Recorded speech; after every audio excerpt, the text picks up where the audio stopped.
Hi, can you hear me?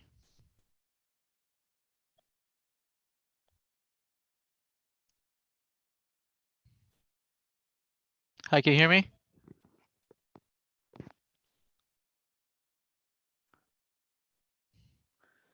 Yes. Hello.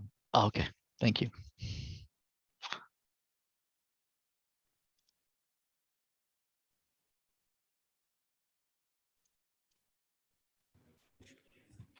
Hi, Professor Jose.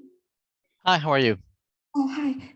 My name is Chao Yan. I just got notification that my wait list for this course has been okay, and I got a space, but it's already been 2 weeks. So my advisor said that I need your consent to be added into this. Sure.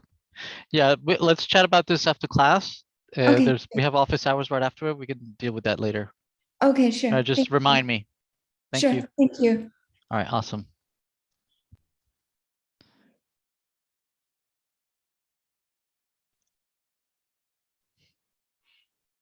All right, let me bring up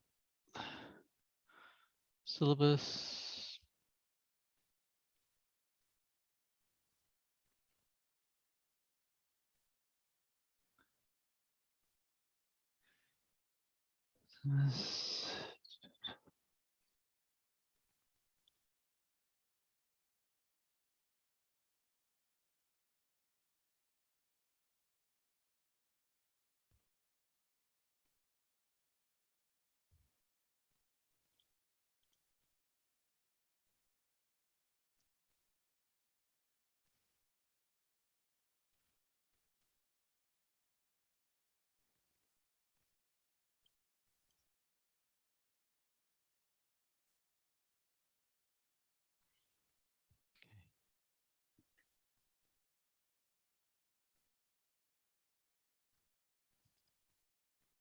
Can everybody see my screen?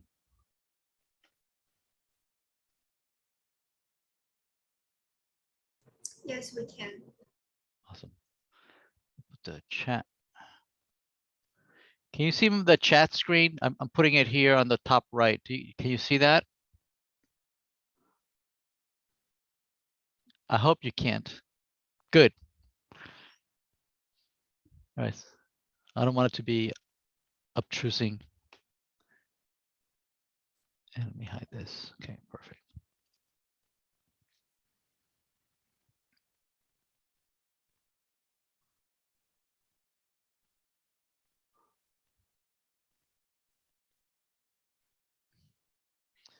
All right, a couple more minutes.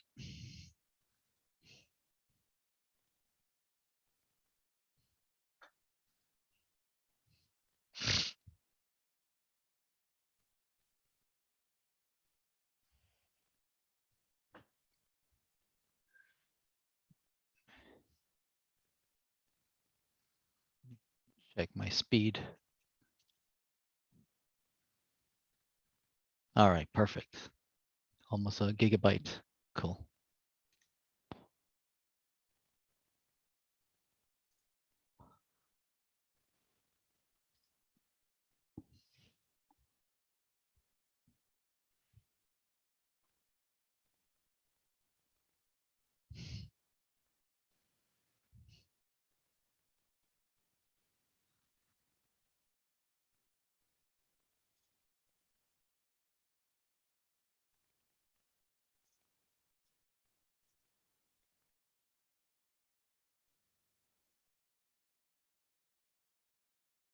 Okay. All right. Welcome back, everybody. Yeah. So I did move the due date for the current assignment. I don't know if you saw on Piazza. I believe there's some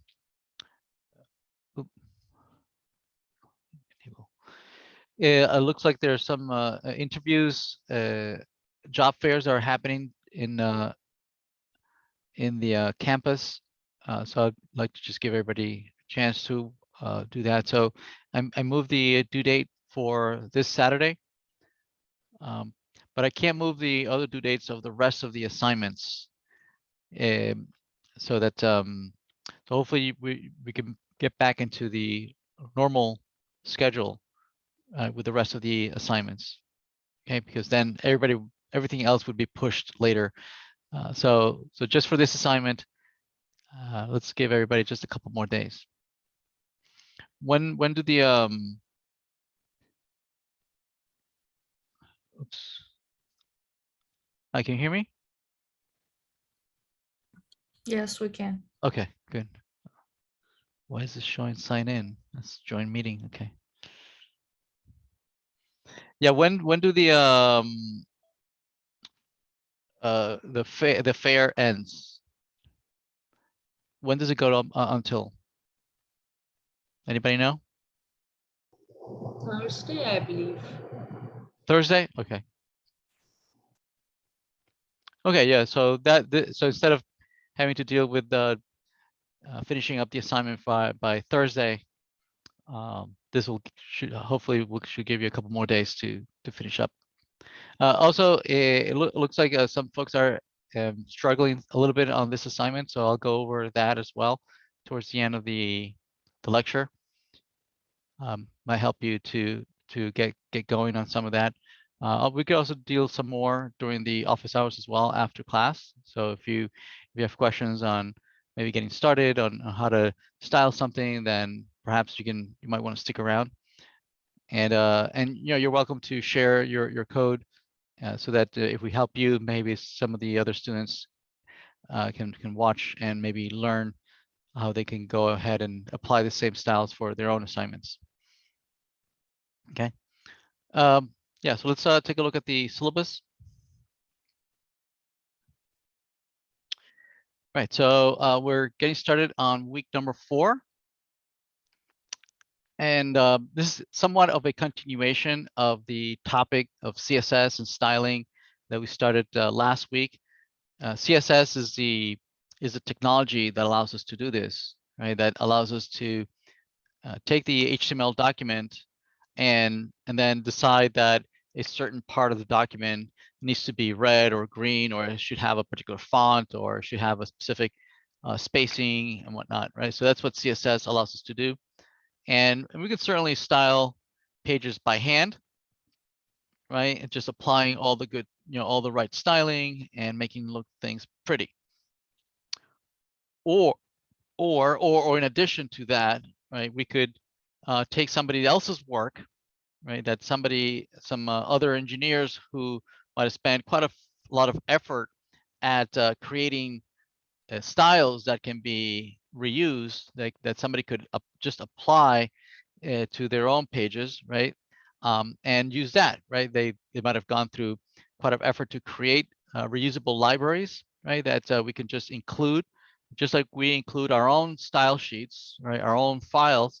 They can share their own files with us, either as an open source project, right, and just provide all the files needed, all the images and fonts and all the beautiful classes and selectors and rules and all the CSS style sheets, and just allow us to use that either for free or for a fee, right? We can either purchase it or we can use certain other ones for free.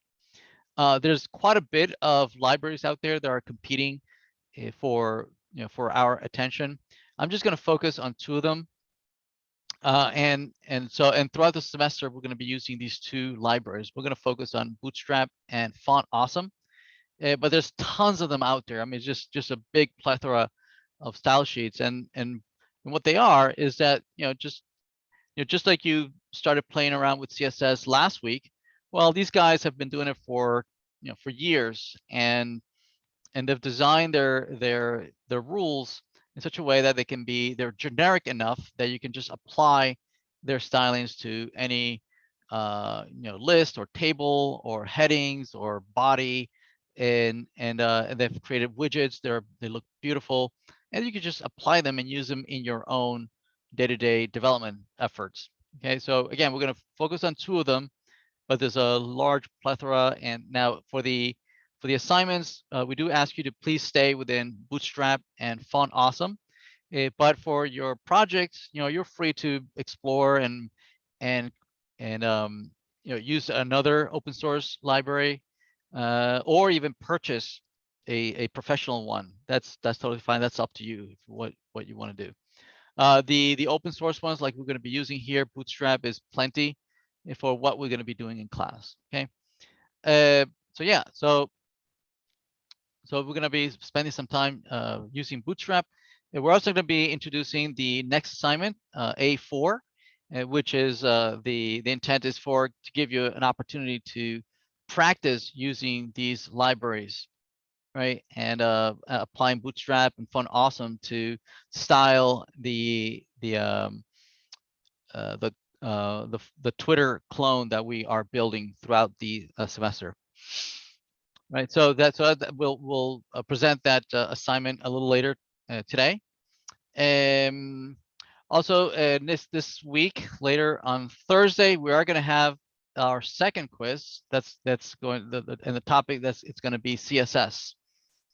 Right, so all the CSS that we discussed last week about configuring padding and margins and the border and front colors, background colors. Selecting with classes, selecting with IDs, whether it's better to apply the style on the attribute or whether to use a style tag or to use a link. Which one is better? Which one's the best practice? The quiz is open book, like has been up to this point. Looks like still everybody can make it on Thursday. It'll be at the beginning of the class. Again, if you can't make it on Thursday, then please coordinate with the TA to take it as soon as possible. Right? I can't make the quiz answers available until everybody has taken the quizzes, that particular quiz. The assignment that we're going to look at today, which is Bootstrap, right? It'll be due a week from Thursday. So starting this, actually no, a week from what? 30th. What day is today? May 30. Oh no, yeah, that's right. For a week from Thursday. Let's see. Actually, can we see the answers for last quiz? Yes, I'll make them available. Again, I think there's one or two students who are still, I'm looking around for them to take the quiz, but I'll make them available and so you can take a look at it. And if you have a question about the quiz, or if you think you lost points where you shouldn't be, we'll create a thread on Piazza, and you can post there your concerns. Okay. But Professor, yes. Yeah, I actually have a question on the quiz because I wasn't able to coordinate any date and time for taking quiz because I haven't taken quiz for quiz 1.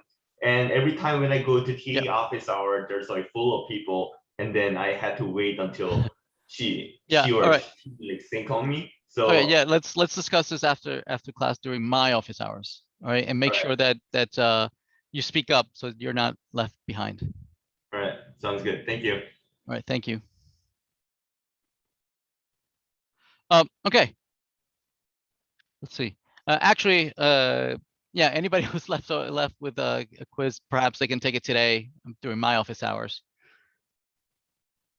I'll open it up and you can take it today. Okay. Yeah, so let's spend some time talking about Bootstrap. All right, so under week 4, you'll see that there's a couple of slides, and please open those up, and we'll introduce Bootstrap and the other libraries. Okay, so this is the Bootstrap presentation. All right, so first of all, what is Bootstrap? Bootstrap is one of many CSS libraries. Right? Imagine, for our assignment, we asked you to create a couple of style sheets, right? Index.css, or maybe styles.css that you are using to style your particular HTML document, right?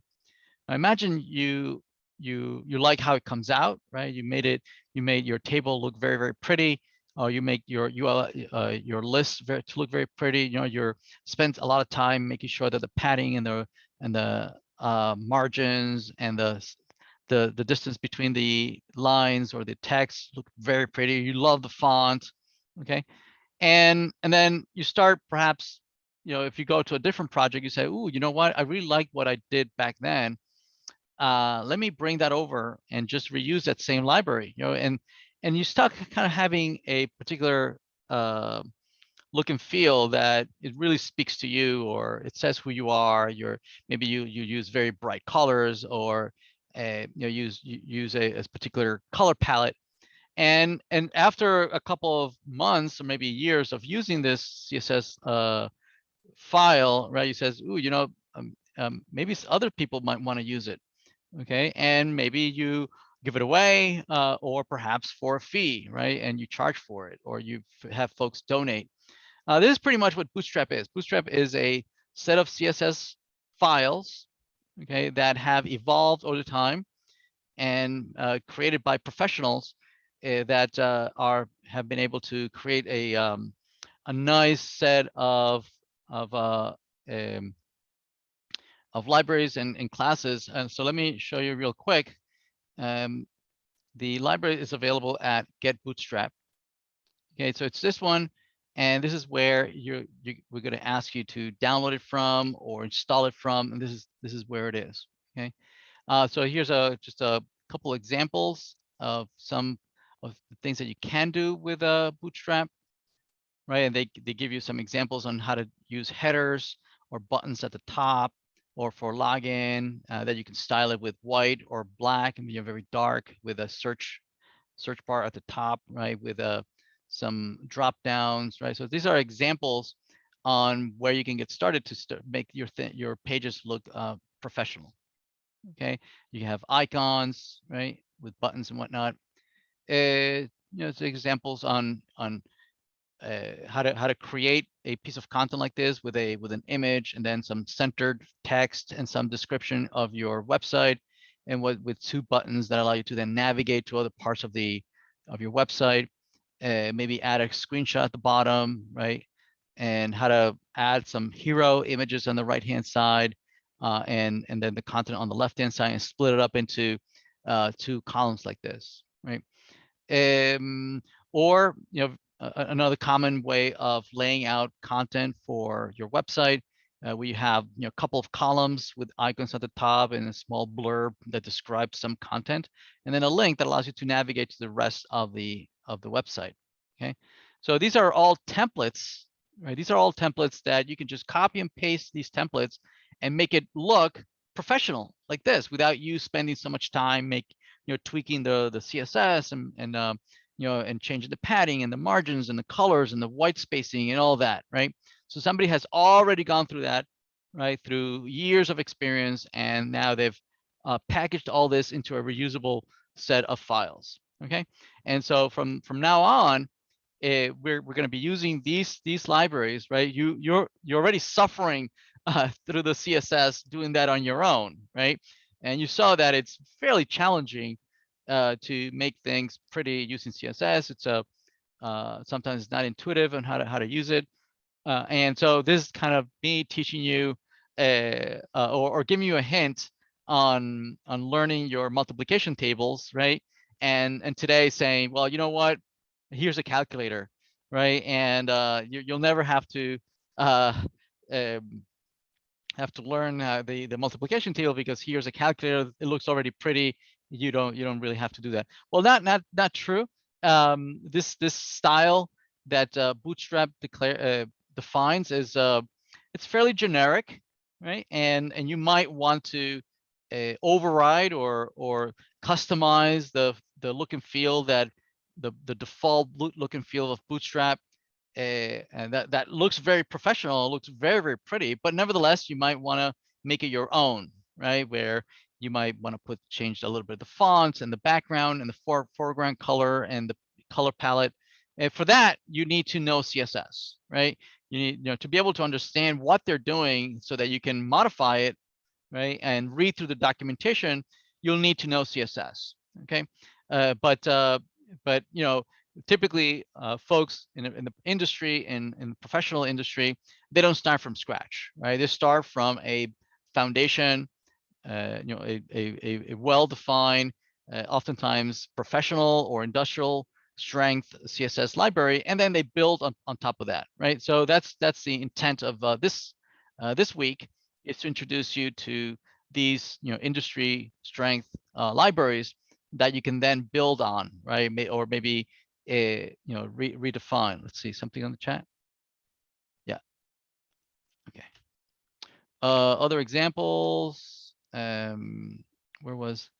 Yeah, here's this dashboard. Their dashboard is amazing, right?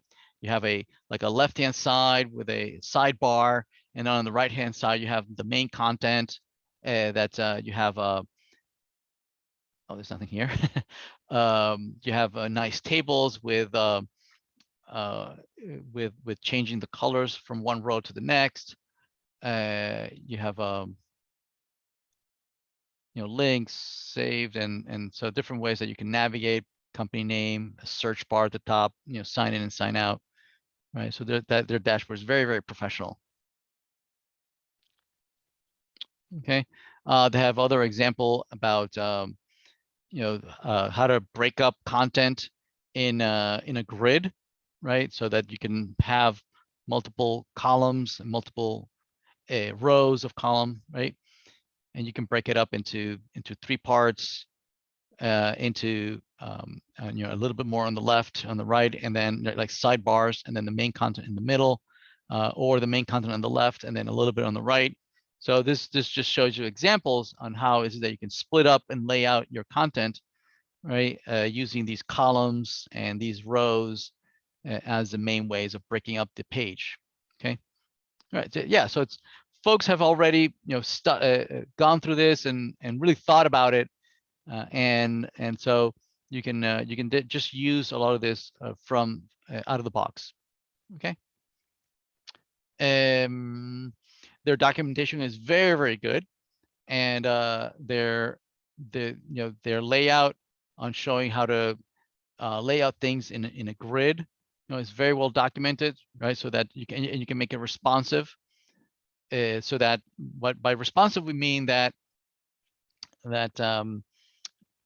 we want to create code that can adapt to the size of the window, right? So that if the same piece of code or the same piece of content, same HTML, right, can be viewed in a variety of screen sizes, right? It could be viewed in this desktop configuration, or if you start making it smaller, right, so that smaller windows, either they shrink, right, the content shrinks on the left hand side just to make more space for the right hand side, or right, then the right hand side just disappears, right, to make space for the rest of the content, right? And if you make it even smaller, right, the left hand side disappears, right? So the content adapting to different sizes of screen, because we want to be able to consume the same HTML document. We want to consume it in a large screen like this one, or maybe in a smaller tablet, or maybe even on a phone, right? We call that responsive design. Okay, and Bootstrap makes it very, very easy to make your web pages responsive. Okay, to make them adapt to the different sizes of the screen. And that's going to be a requirement, right, from now on, that all your pages must be responsive. And you're not going to have to build that from scratch yourself. Instead, you are going to be using libraries such as Bootstrap. There's many other libraries that you can do the same thing, but we're going to be focusing on Bootstrap. Okay. You can make responsive forms as well. So form controls. Notice that they have a nice glow around the form and the text area, and they give you so you can resize how big you want the form elements, and they give you code snippets, right, that you can just copy, right, and paste them into your HTML document, and it already looks beautiful. Okay, and so the intent is that in this week is for you to become familiar with what's there on Piazza. I mean on on Bootstrap. Okay, I mean, there's no way for us to cover the entire library. It's too big, right? I'm just going to cover the main parts, but you should become familiar with what's there, right? And if you want to create a new content, right, and you're starting to scratch your head on how is it that you can make it look one way or another, your default should be to see if Bootstrap already has a solution for you. Okay, so that you see if you can reuse the code, and we encourage you to copy and paste the code from here, right, and paste it onto your own HTML documents, right? But you need to understand how this is actually working, right? That we are applying these classes, right? Somebody came up with all these classes, and then learn to use them. Okay, there's components, there's accordions, right, where you can have different parts of large content that open and close, that hide and show. There are breadcrumbs that allow you to render this at the top. There's all sorts of buttons with different colors, right?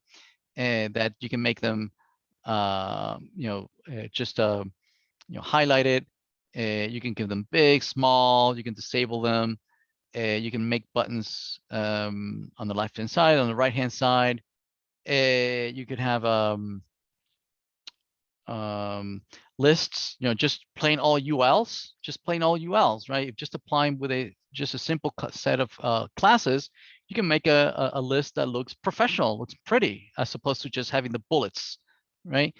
Or you can highlight a particular item, right? Or you can make them the hyperlink, so that when you click on it, right, you can navigate somewhere else. You have navigations, right? You can have tabs at the top, or links. Where's the tabs? Yeah, tabs at the top, and then highlight a particular tab. You can have pills, right, that allow you to navigate between different places, right? Anyway, we're gonna be talking all this week about using Bootstrap, okay?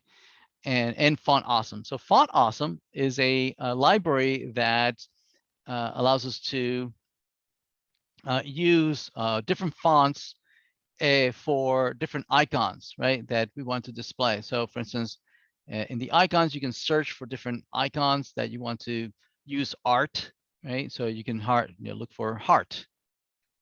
Right, there it is. So there's heart, different types of heart that you can use with heartbeats, right? Houses instead of heart, or a smiley with a heart, right? Or somebody giving kisses with a heart on a hand, right?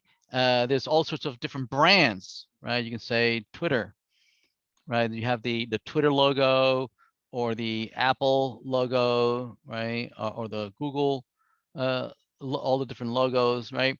So every possible icon you can possibly think of is here. Now, trains. So you can have trans and different symbols, and right, and or a peace, right? You have the peace symbol, or the two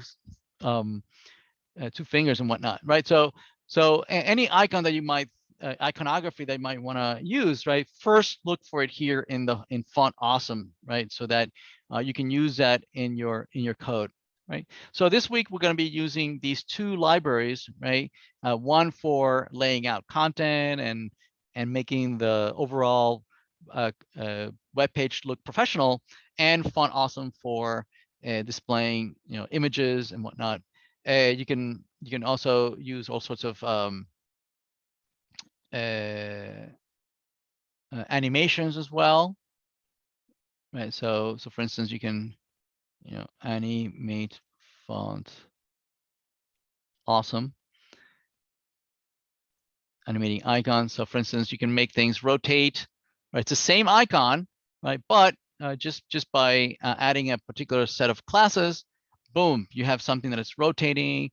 You can flip them. You can flip the icons around. You can rotate a particular set of degrees. You can scale them up so that they're big or small. You can invert them. You can combine them to stack them up on top of each other to make even more complex icons, right? Iconography. So all this week we're going to be talking about using Bootstrap and Font Awesome. That's the intent of this week. Okay. All right. Okay. So that's Bootstrap. So how do we use Bootstrap? Okay. Well, there's two main ways of using Bootstrap. One of them is to download the actual files, right, and copy them into your local file system. You know, paste them into your project, and then use link, and use the href to point to the local files, right, that you just downloaded. Right, that's one way. The other way is to don't download it at all. Instead, online, right, online, the file exists somewhere on the ether, right, on the web, right? If you know the URL, you do enter, notice that this is the code. This is the CSS code that the Bootstrap folks have gone through and created the CSS code for you. Notice it has a min as part of the name of the file. That means that this file has gone through a process called minimization, okay? And what the process is that what it does is that it goes through all your text files, right, and removes unnecessary spaces and unnecessary new lines. Any white spaces like tabs, spaces and whatnot that are not required, right, it removes them away from your file.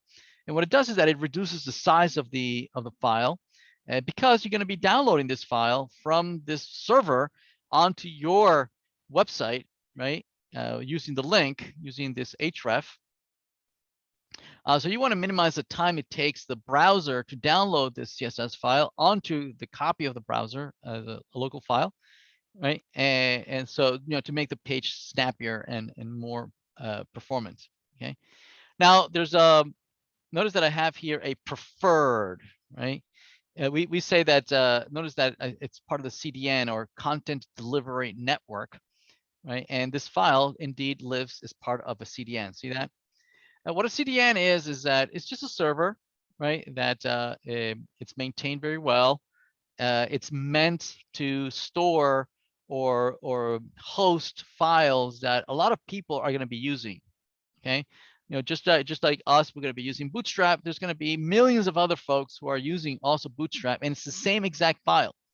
Okay, so when I say preferred here is that this is the preferred way of using Bootstrap or any library, right? Is the preferred way to use CDNs, right? Especially if you're going to host this somewhere. So preferred if hosted. So let's make that caveat. Preferred if hosted. Oops, sorry. So preferred if hosted, and this one is preferred if developing. Okay, so as a developer, right, which we are going to be playing the role of the developer, as a developer, I would prefer to have a copy of this CSS on my machine, right? So that my IDE, right, my IntelliJ is going to parse through the file. It's going to help me do autocomplete, right? And if I need to look at some code, I'll have it copied locally on my machine, right? It's better for debugging, right? It's faster because it's locally in my machine. Okay. Now, if instead when I'm going to finally deploy this and I'm done developing, after the development phase, it goes to the QA phase. It goes through testing and blah blah, right? And once we're done to deploy it into production, right, into an actual machine where everybody's millions of people are going to come to our website, the preferred alternative is to instead reference a CDN instead of you hosting the file, right? So first of all, you don't want to host a file because you'll just have a copy of this all over the web, right? The same exact file, and just hosted multiple times on the web, right? It's just a waste. And anyway, right, this whatever file you might install on your server, it's anyway going to be referenced by browsers all over the world, right? So all over the world, people are going to come to your website, right? They're going to download the HTML, the CSS, the JavaScript from your server, onto their browsers. Their browsers might be halfway across the world, right? Somewhere in Italy, right? Or India. So they're going to be downloading your HTML, your JavaScript from the server that you are hosting. Okay. So it's not like it's going to be any faster if they download the same file from anywhere else in the world, right? And so that's why when it's hosted, a preferred alternative is to use a CDN, okay? Because again, you're not going to make any improved performance, because anyway, the file is going to be downloaded. And it's better to be downloaded from a well-known place, where a very well-known location, right? That it certainly is going to be more popular than yours, right? Because many people know about the CDN, but only a few people might know about your particular website. Yes. And so because it's being downloaded from a very well-known source, this particular CDN, right? Chances are that by the time you get to the browser gets to your website, chances are that this file already has been downloaded by the browser, because it's the same file that Twitter uses, right? It's the same file that Facebook uses, right? And so chances are that people have visited Facebook before coming to you, or Twitter, or whatever, right? So by the time they get to your website, chances are is that they have already downloaded this file. Okay, it's already in the local cache of the browser that is coming to your website. Okay, so that means that because they have a cache on their browser, the file is not going to download again, right? So it's actually going to be faster, right? What browsers do is that they check to see if they have already a copy of the file in their cache. If they already have it, they're not going to re-download it. Okay, so it's definitely better and faster if you host it elsewhere, okay, in your CDN. Now some of these where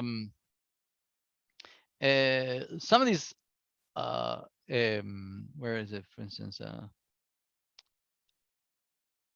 some of these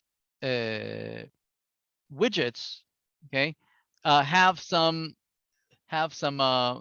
behavior. Like for instance, this one, you click on it, right, and it expands or hides, and there's an animation alongside with that.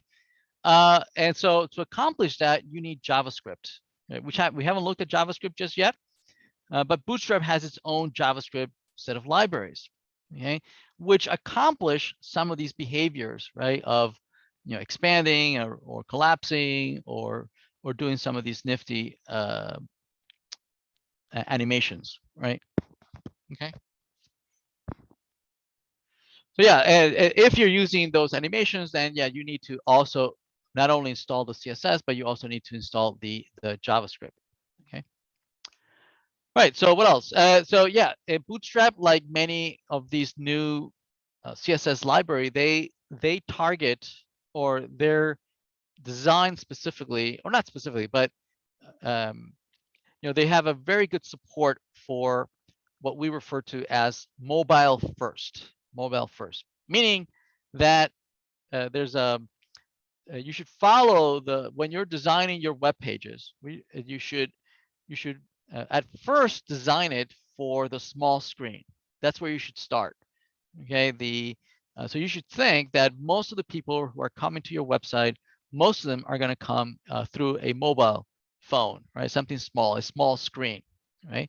So it behooves you to focus on that audience first, right? Make sure that they are served well, right? That you really thought about the layout of the phone application, right? Because those are the more the folks who are going to come, and that's the case, right? The phones and small screens have a much faster growing demographics than legacy or big browser windows, right? And so it's better to design for that demographic first. Okay, it also helps us kind of focus on what's important in the mobile application, right? Of saying, well, because I have such a small screen, it really makes you think really hard on how to economize on what is it that you want to put on that small screen, as opposed to if it's a very wide screen like this, right? You can splurge and say, oh, well, I have plenty of space, right? And you start putting this here and that there, and you start trying to fill in all the gaps and all the rectangles, right? And so it doesn't so you're not really forced on saying where things should go, right? But if you have a small screen, then you really think about what's the most important thing that you want to put in front of people's faces, right? Is there something on the chat? Content delivery network, blah, blah, blah. Yeah, CDN stands for content delivery network. Should we download a compiled version of the source file or Bootstrap when developing? Yeah, when developing, you should have a full copy of Bootstrap downloaded onto your development environment. And when this is going to go out to production, then once you're done, right? Maybe at the end of the semester, you're good, right? You want to make this for life. I mean, you could leave the Bootstrap copy installed. That's fine, right? But certainly you get a better performance, a better practice to instead switch over to the CDN version. Yeah, there's no there's no compile. I think what the student might have meant is that some of these are production versions that are minified. They're obfuscated oftentimes.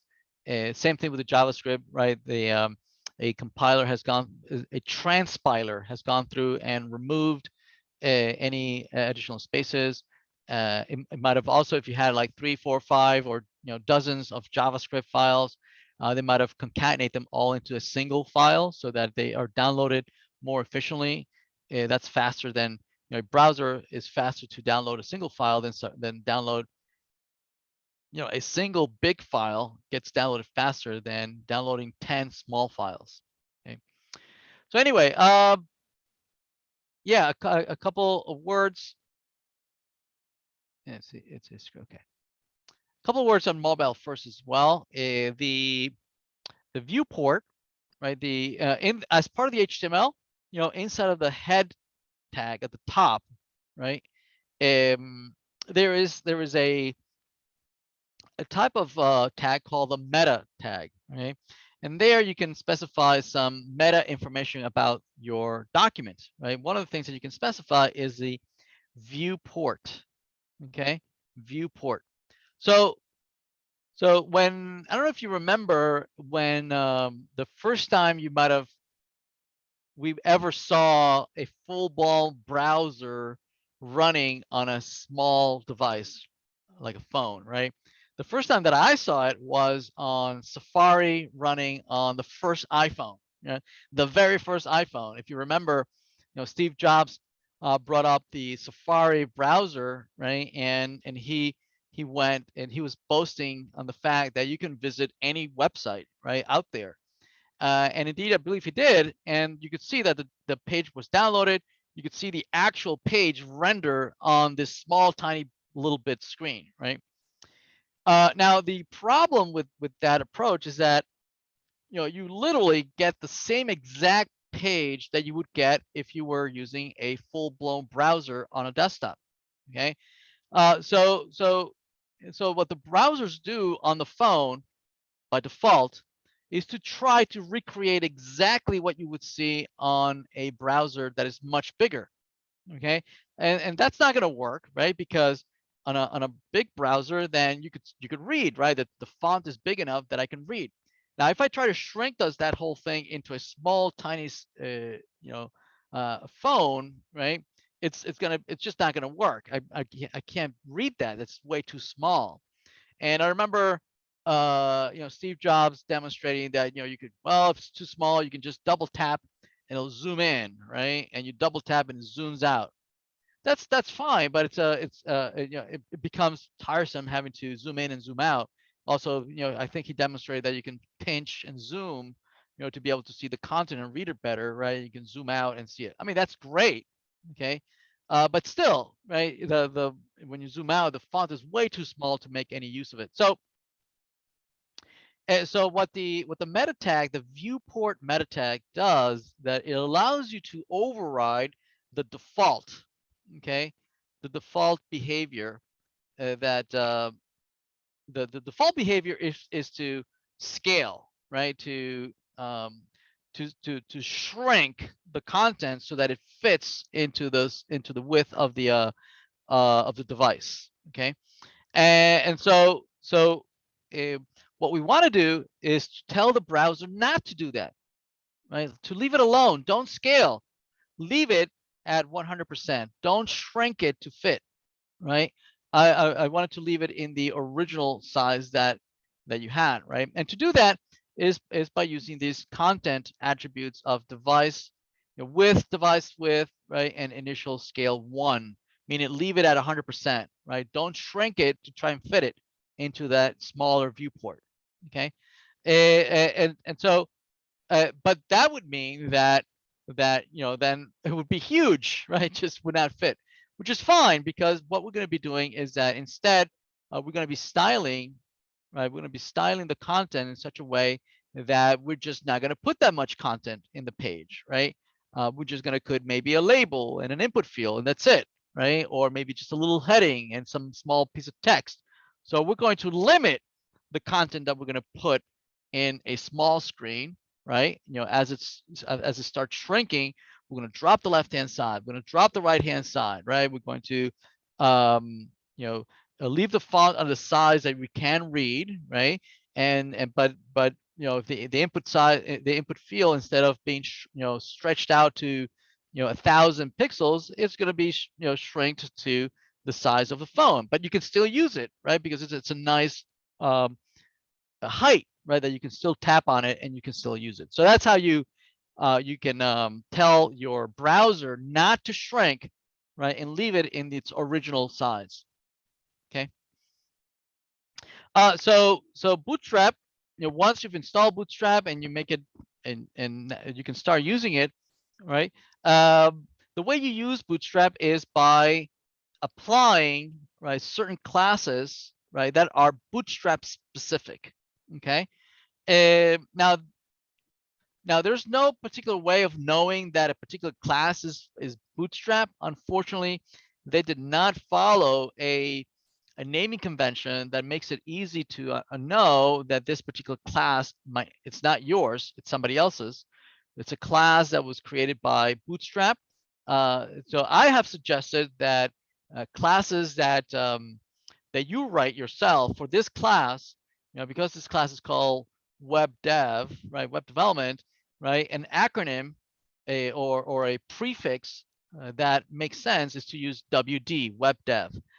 So I am requiring that in all your assignments you prepend any class that you use with WD dash, right, so that we can make sure that we know that this class was created by you for this class, and all the other classes follow their particular naming convention. Unfortunately, Bootstrap did not put a prefix in front of their classes, maybe because it would have started with BS, and then all those classes would say BS dash.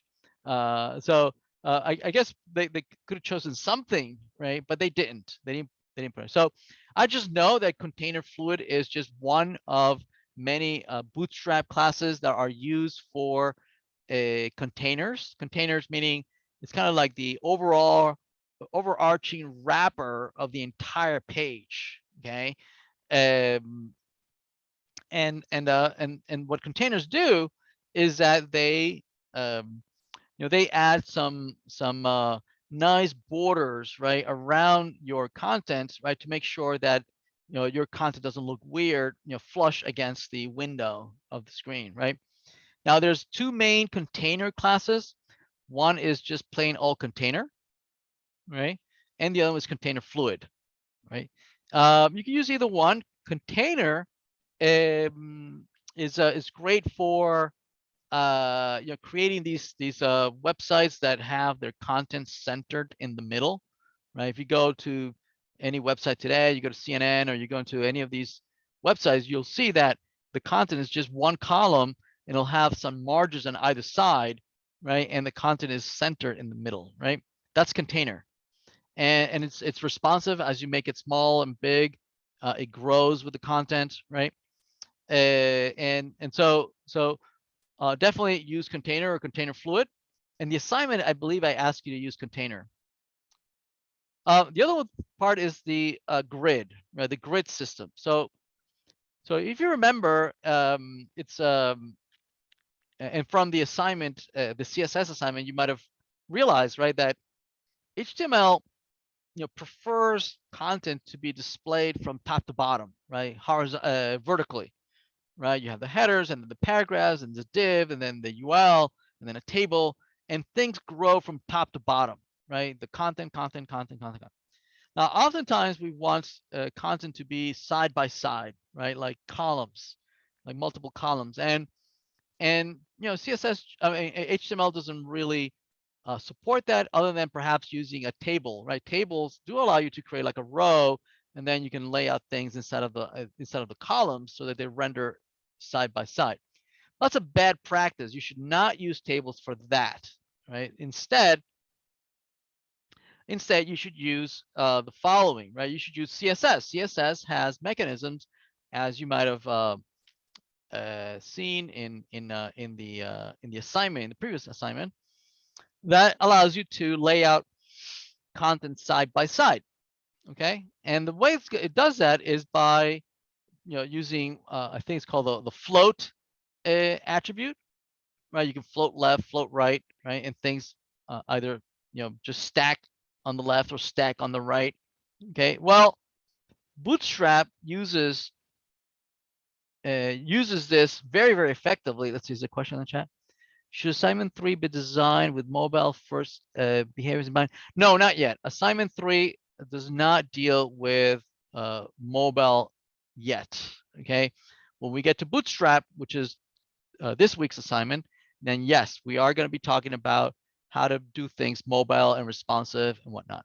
Okay, so yeah, so what Bootstrap does is that it divides the page into 12 equal parts, right? Into 12 equal columns, right? And the default is that you just have one big column, right? Which is 12 units wide. You just have one big column, and all the content just looks normal, like you would normally have in a regular web page, right?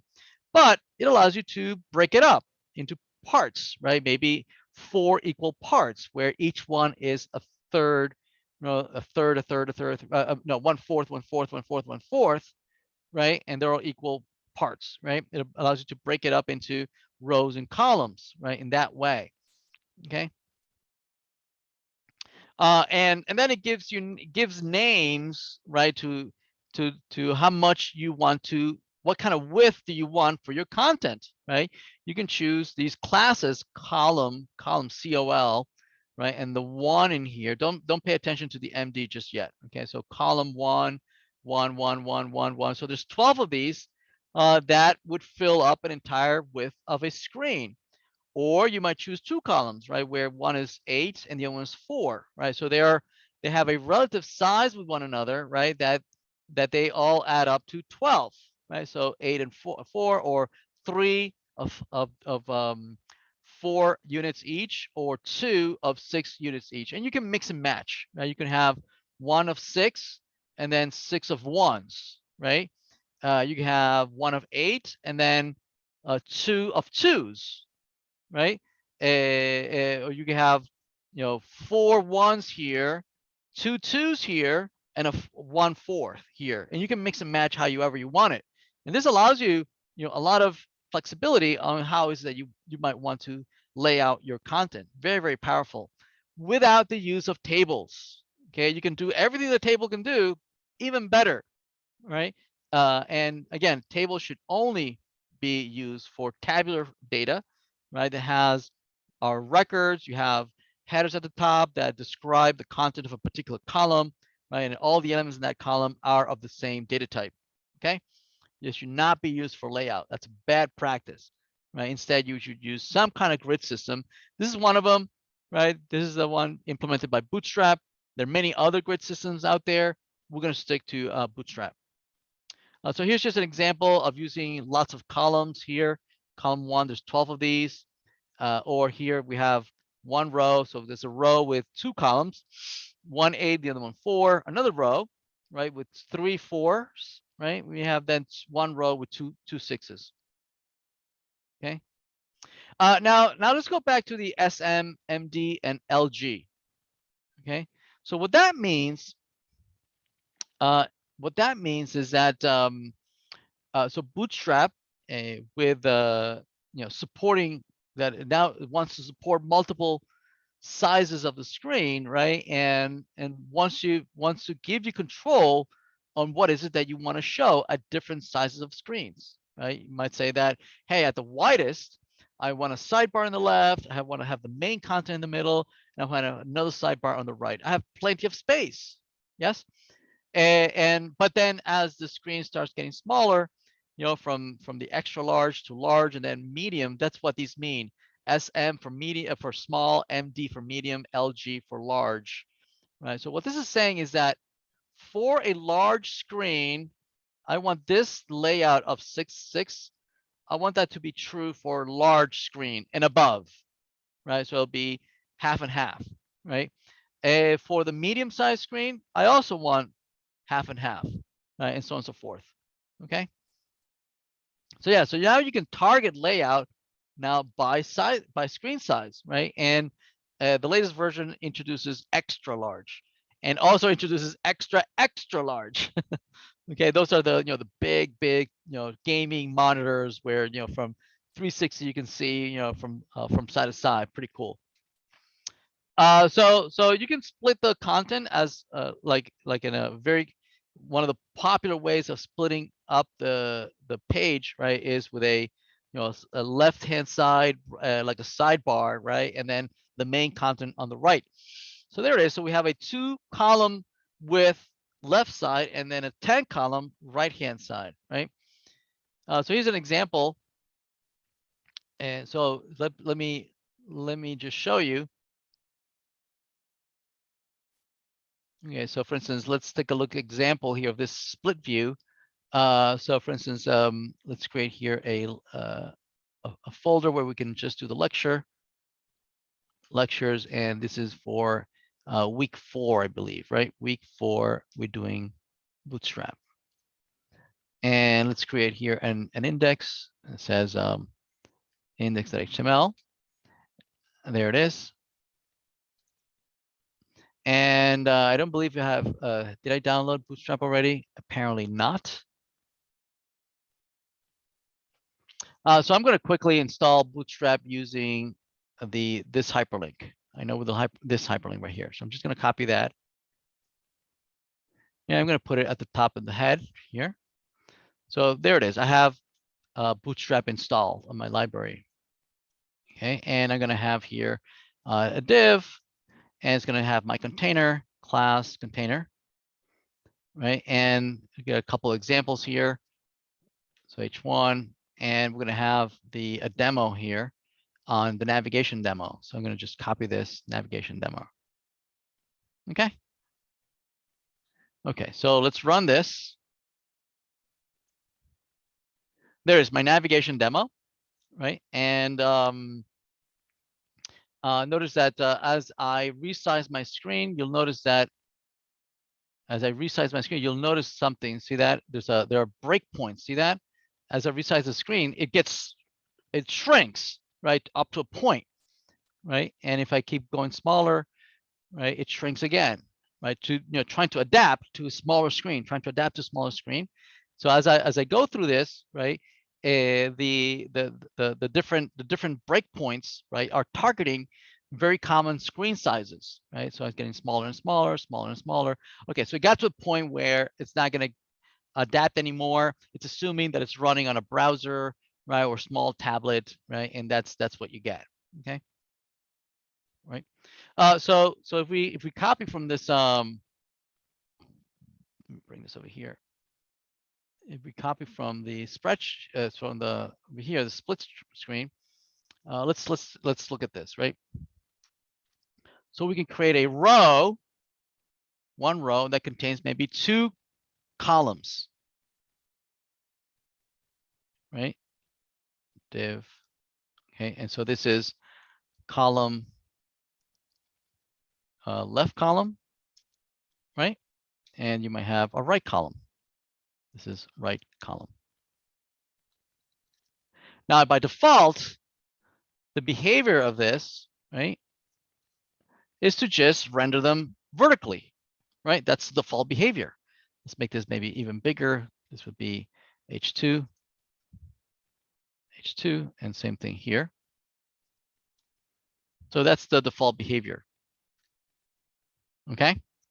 Now to make this into an actual row, right, I'm going to use a class here that I know is part of the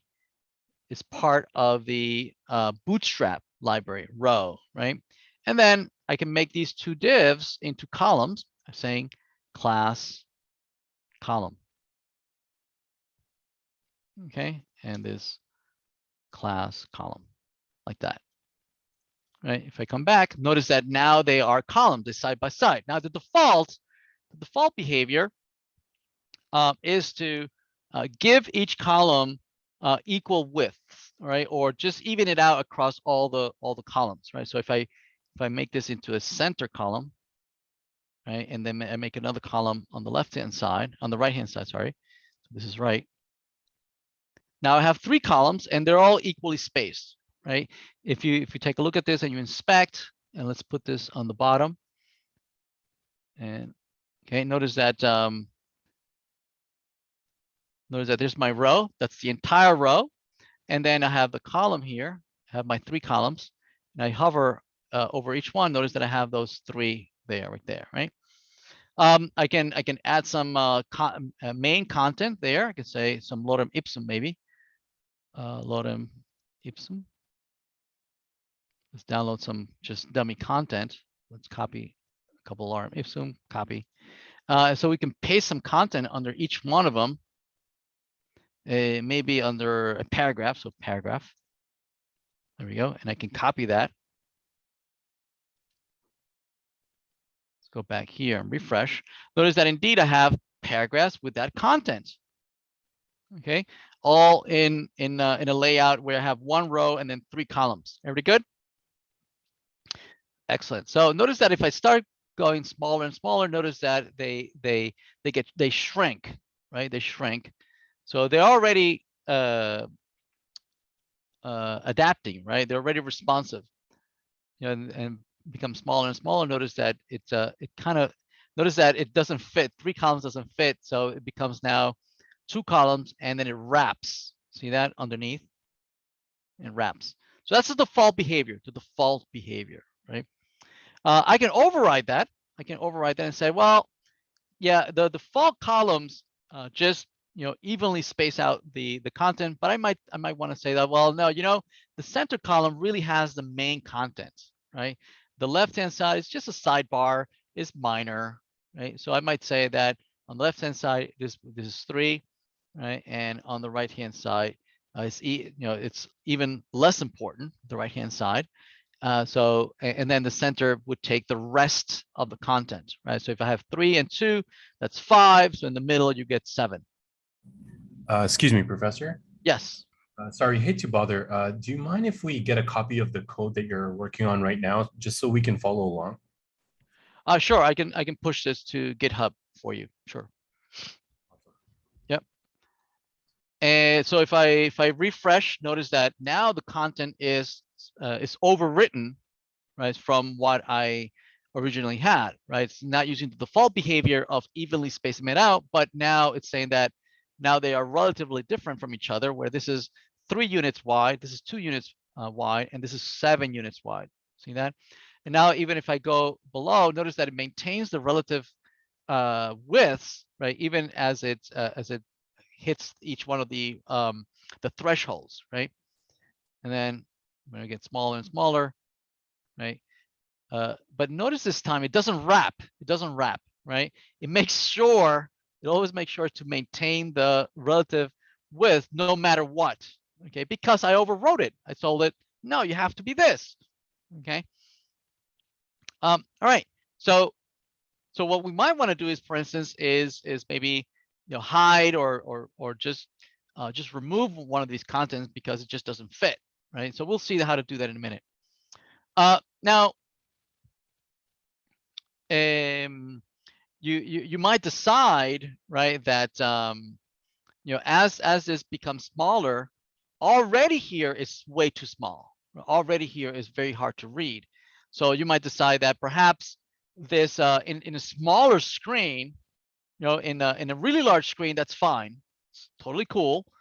But already here, it's really hard to read, right? And that a better solution would be that instead of having 3 here, 7 and 2, is you might decide, well, these two, this information is not that important. Maybe that could wrap and just put it at the bottom, right? And then this would become 4 and 8, right? So the 2 units that you have here on the right hand side, spread them over the rest, right?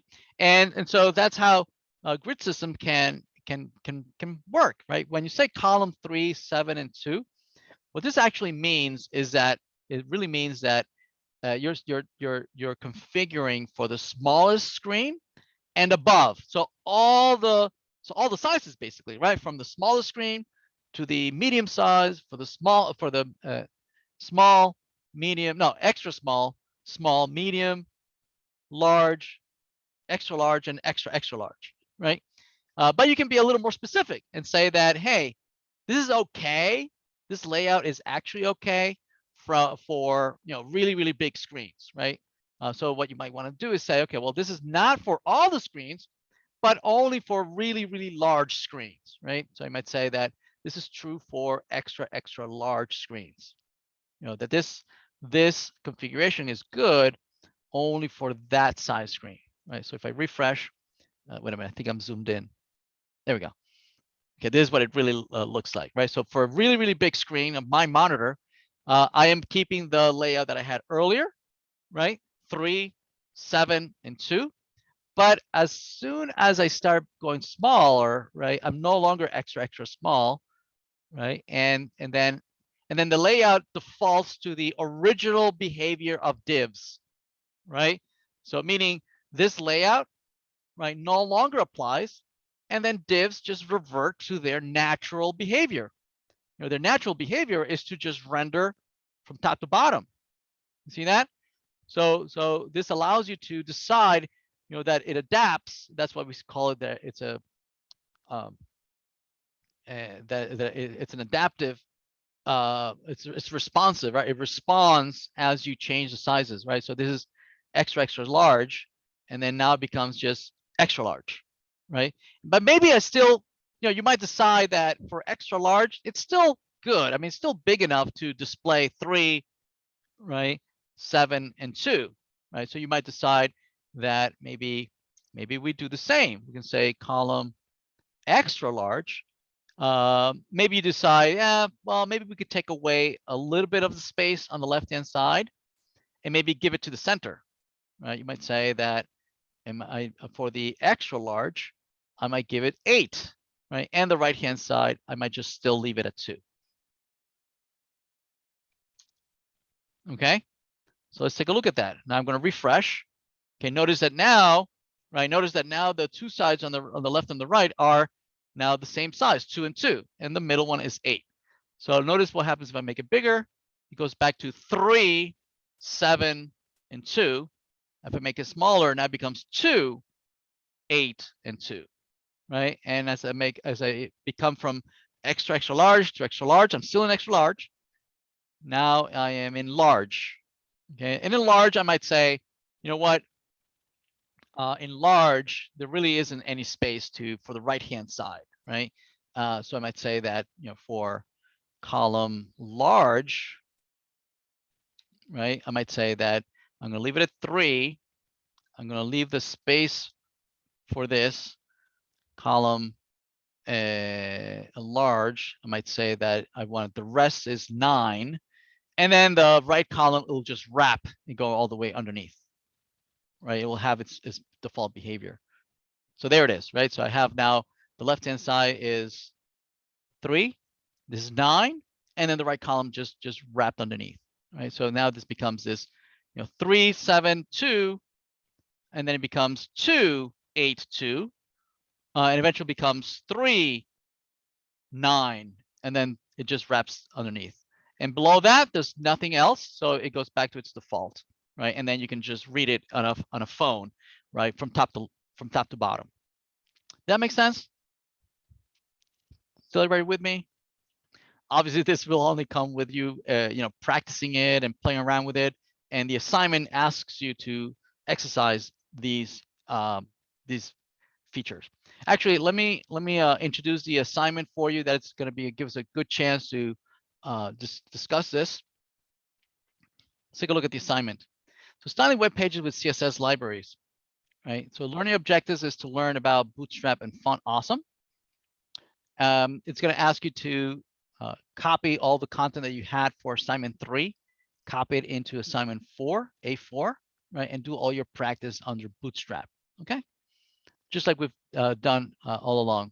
Installing Bootstrap, it asks you to first install Bootstrap, either copying, doing the unzipping the file into your directory, ask you to create a vendors directory. So I think create a vendors directory at the top here, vendors, right?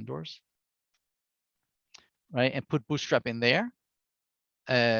Or alternatively, you can just link it like I did, right? I just linked it. Start us with containers. That's what we did, container. Yeah, that's what we did, right? We have the container right there. And just do a welcome Bootstrap, right? This is just one portion. And then it starts playing around with the grid. Right, so here's 2 example, a couple of grids, left, right, 2/3, 1/3, 2/3, sidebar, right, whatnot. Yes. And then it starts playing around with responsive grids, right? And like we just did. We can copy these, right? So let's copy this. And let me put it at the top here. And let me refresh.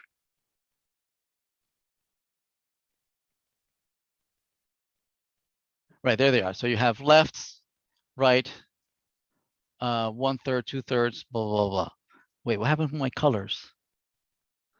BG color blue. Oh, these are these are some of them that I declared earlier in other assignments, previous assignments. I don't have those colors here, but yeah, this would render blue and red and yellow. But nevertheless, the layout is correct, right? Side, left and right, 1/3, 2/3, right, so on and so forth.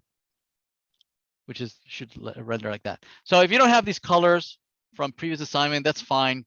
If it doesn't render with the correct colors, it's okay. Responsive grids, right? This is the kind of the example that we were just going over together, right? And just look at this code real quick, right? It declares a single row. And it declares a couple of columns, A, B, C, D, right? For extra large, makes them all the same size, right? So there's going to be 4. There's going to be 4 columns of 3 units each. 3 times 4 is 12. Perfect. For the middle size, it declares 4 columns of 6 each. And so this 6 and this 6 are going to be together. They add up to 12. And then there's no more space, right? Because it takes up the entire width. So these other 2 columns are also going to be 6 and 6, right? And again, they're going to take up the entire width of the page. So, so let's see how it renders. So it is. So there's A, B, C, and D, right? With I am an extra large, so 3, 3, and 3, they're all the same, right? And they take up the entire width. As it starts becoming smaller, and I go down to medium size screen, like right there, see that? Now this becomes 6 units, 6 units, 6 units, 6 units, all 6 units, see that? Now together, A and B add up to 12, so they take up the entire width of the page, see that? And C and D also are for the middle screen, right? They are 6 sizes, and they take up the entire width of the screen. So C and D are next to each other. As I make them even smaller, they're all going to take up the entire width of the page. So column A is going to take just one big width, right? 12, 12, and 12. They don't fit together, right? So they're going to just render one on top of each other. There it is. See that? A, B, C, and D. Okay. Let's take a look at another example. Here's another one. Let me copy that.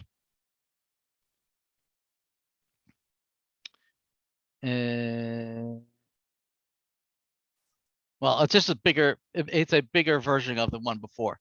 Let's take a look at tables. Tables also is a right. If you have a regular table, let me copy it in there. Paste the table in there. If I remove this class table, you get the default table. Right. There it is. That's the default table. Looks pretty, pretty boring. Right, pretty boring table. That's the default rendering. But if you add Bootstrap's table class, right, you render, now it looks much prettier. Right, it has lines. It takes up the entire width of the screen. Right, and you can do some really nice styling. For instance, you can say that you want striped table. I think it's striped, maybe. No, striped. There it is, right? Where it alternates the colors background of the rows, right? Now all this is documented in the Bootstrap, right? So if you are looking for tables, you can say tables. You can go and take a look at how tables are rendered, right? And they give you examples of how to render a table. Right, so this is just a regular table. The only thing difference between this table and regular table is that this has the class table, Bootstrap's class table, and it renders that way. And then it goes on to give you a whole bunch of examples how you can make it even prettier, right? That you can highlight a specific row with a specific color, right? That you can just by providing at a particular row, right? You can give it a different color. Table danger is for red. Table warning is for yellow. Table success is green, like money, right? Dark, light. Okay. You can invert the color of the table, right? Just by adding table dark, and striped, right, is by it alternates the color. So anyway, I encourage you to look through this documentation, right, and play around with different styles. The assignment only asks you to just do some really simple tables, right? Not much. There is a nice use of tables. If the tables are big, right? And in general, let me talk a best practice here. In general, when you're looking at a page, right? It's a good practice to have a single scroll bar, right, going up and down, and not have internally, another scroll bar nested inside of your document, right? It's considered to be bad practice. Okay. Let's see a question in the chat. Are we expected to apply the responsive behavior in our assignment? No. Assignment 2 has no responsive behavior whatsoever. Could we please get a copy of the code? Yes, I will post it on Git. So the classes rendered depends on the size of screen. Yes. Yep. What was it saying? Yeah, so I was saying that there's a best practice not to have nested scroll bars, right? Unless absolutely necessary. And so there are a couple of use cases when it is totally appropriate to have nested scroll bars instead of a larger scroll bar, right? For instance, if you have an image that is too large, right, and you want to provide folks with the ability to pinch and zoom and make it bigger, and then just drag and move things around, well, you need the scroll bars, right? So that's okay, right? That's justified. It doesn't mean that because the image is so big, it doesn't fit on the page, that it should make the entire screen scrollable left and right. Okay, the image can be zoomed in and pinch and zoom and scroll left and right, right? But not the entire page. Not the entire page. That should never happen. Okay. So let me give you an example on tables, right? The table could be too big. Maybe you have way too many columns, right? That it doesn't fit on the width of the page, right? In that case, well, you would need scroll bars to be able to consume more columns, right? What should never happen is that the whole page scrolls, right? You don't want that. Let me show you. So let me copy this and I will paste it in here. Okay, so this is a very, very long table and I am not going to make it responsive for now because I wanted to show you what the problem is first. Remove that. And I'm gonna, well, I guess we can leave it as table. Okay, let's render that. Okay, notice that this table is so large it doesn't fit in the page. Notice that there's a horizontal scroll bar appeared. See that?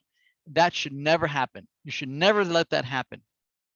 Okay, because notice the rest of the content just looks awful. Now notice this table now, they have all this white space over here. That looks just horrendous, right?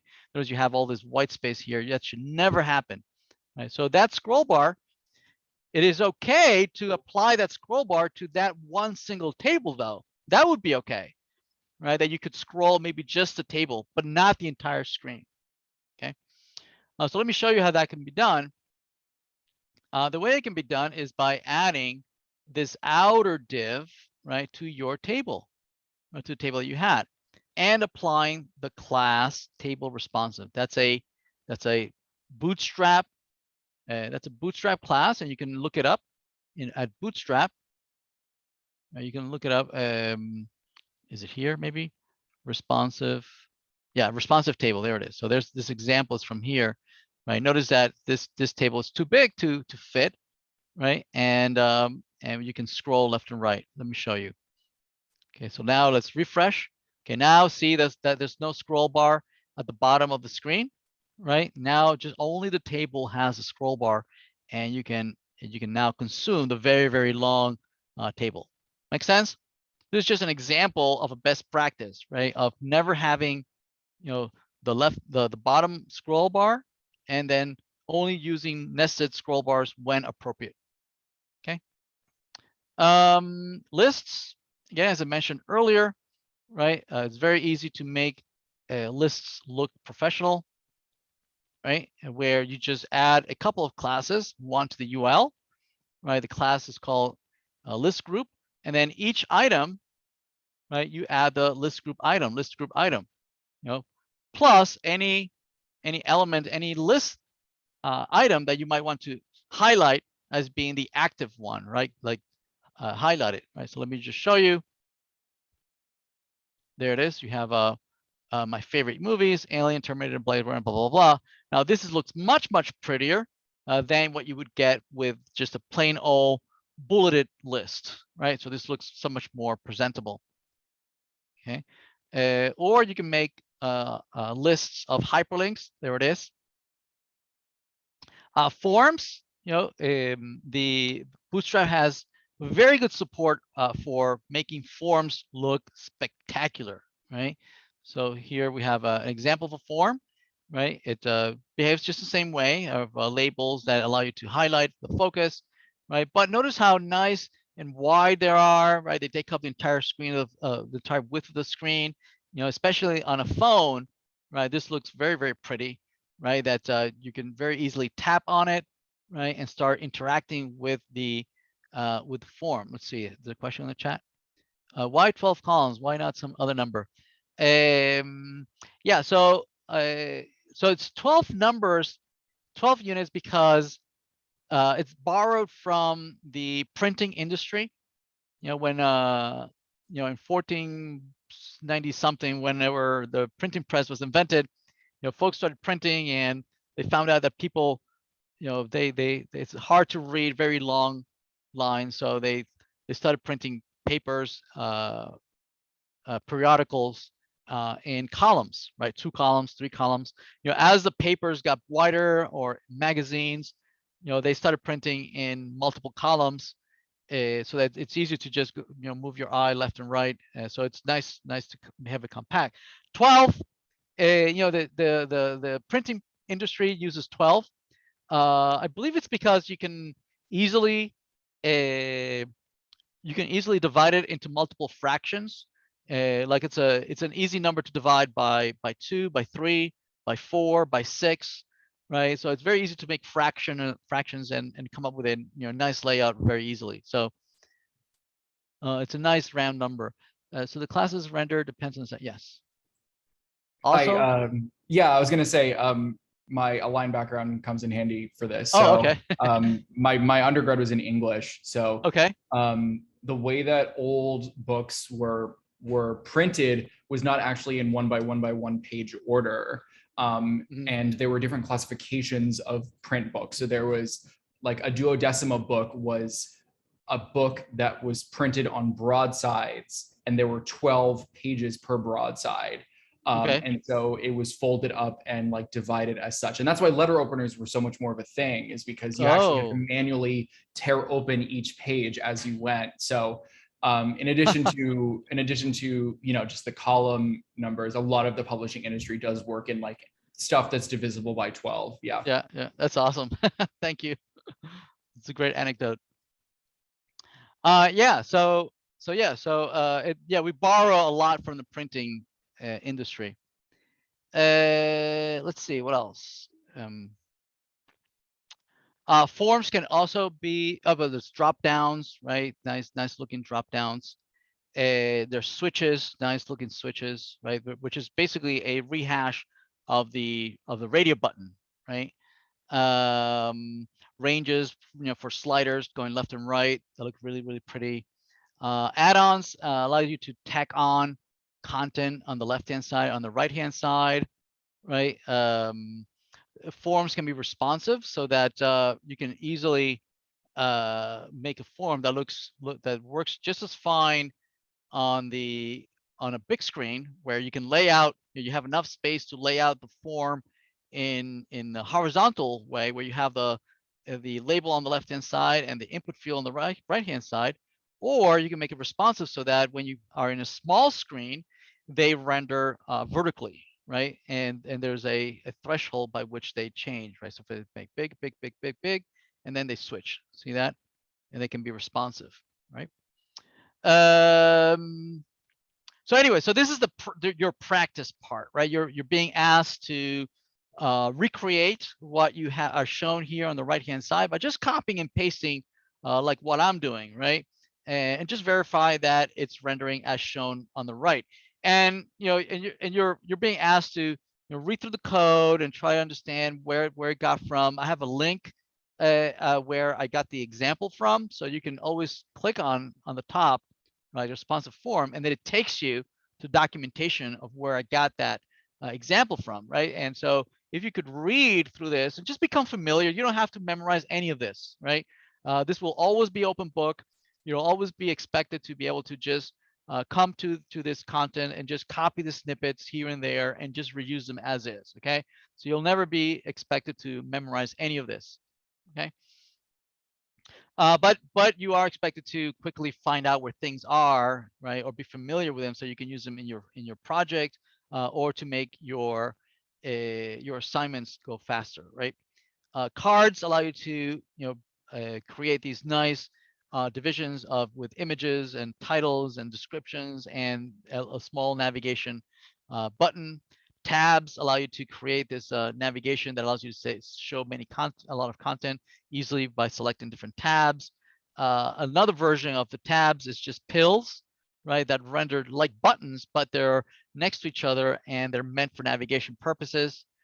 Here's an important part is that if you have a style that is basically determined by Bootstrap, you can override it.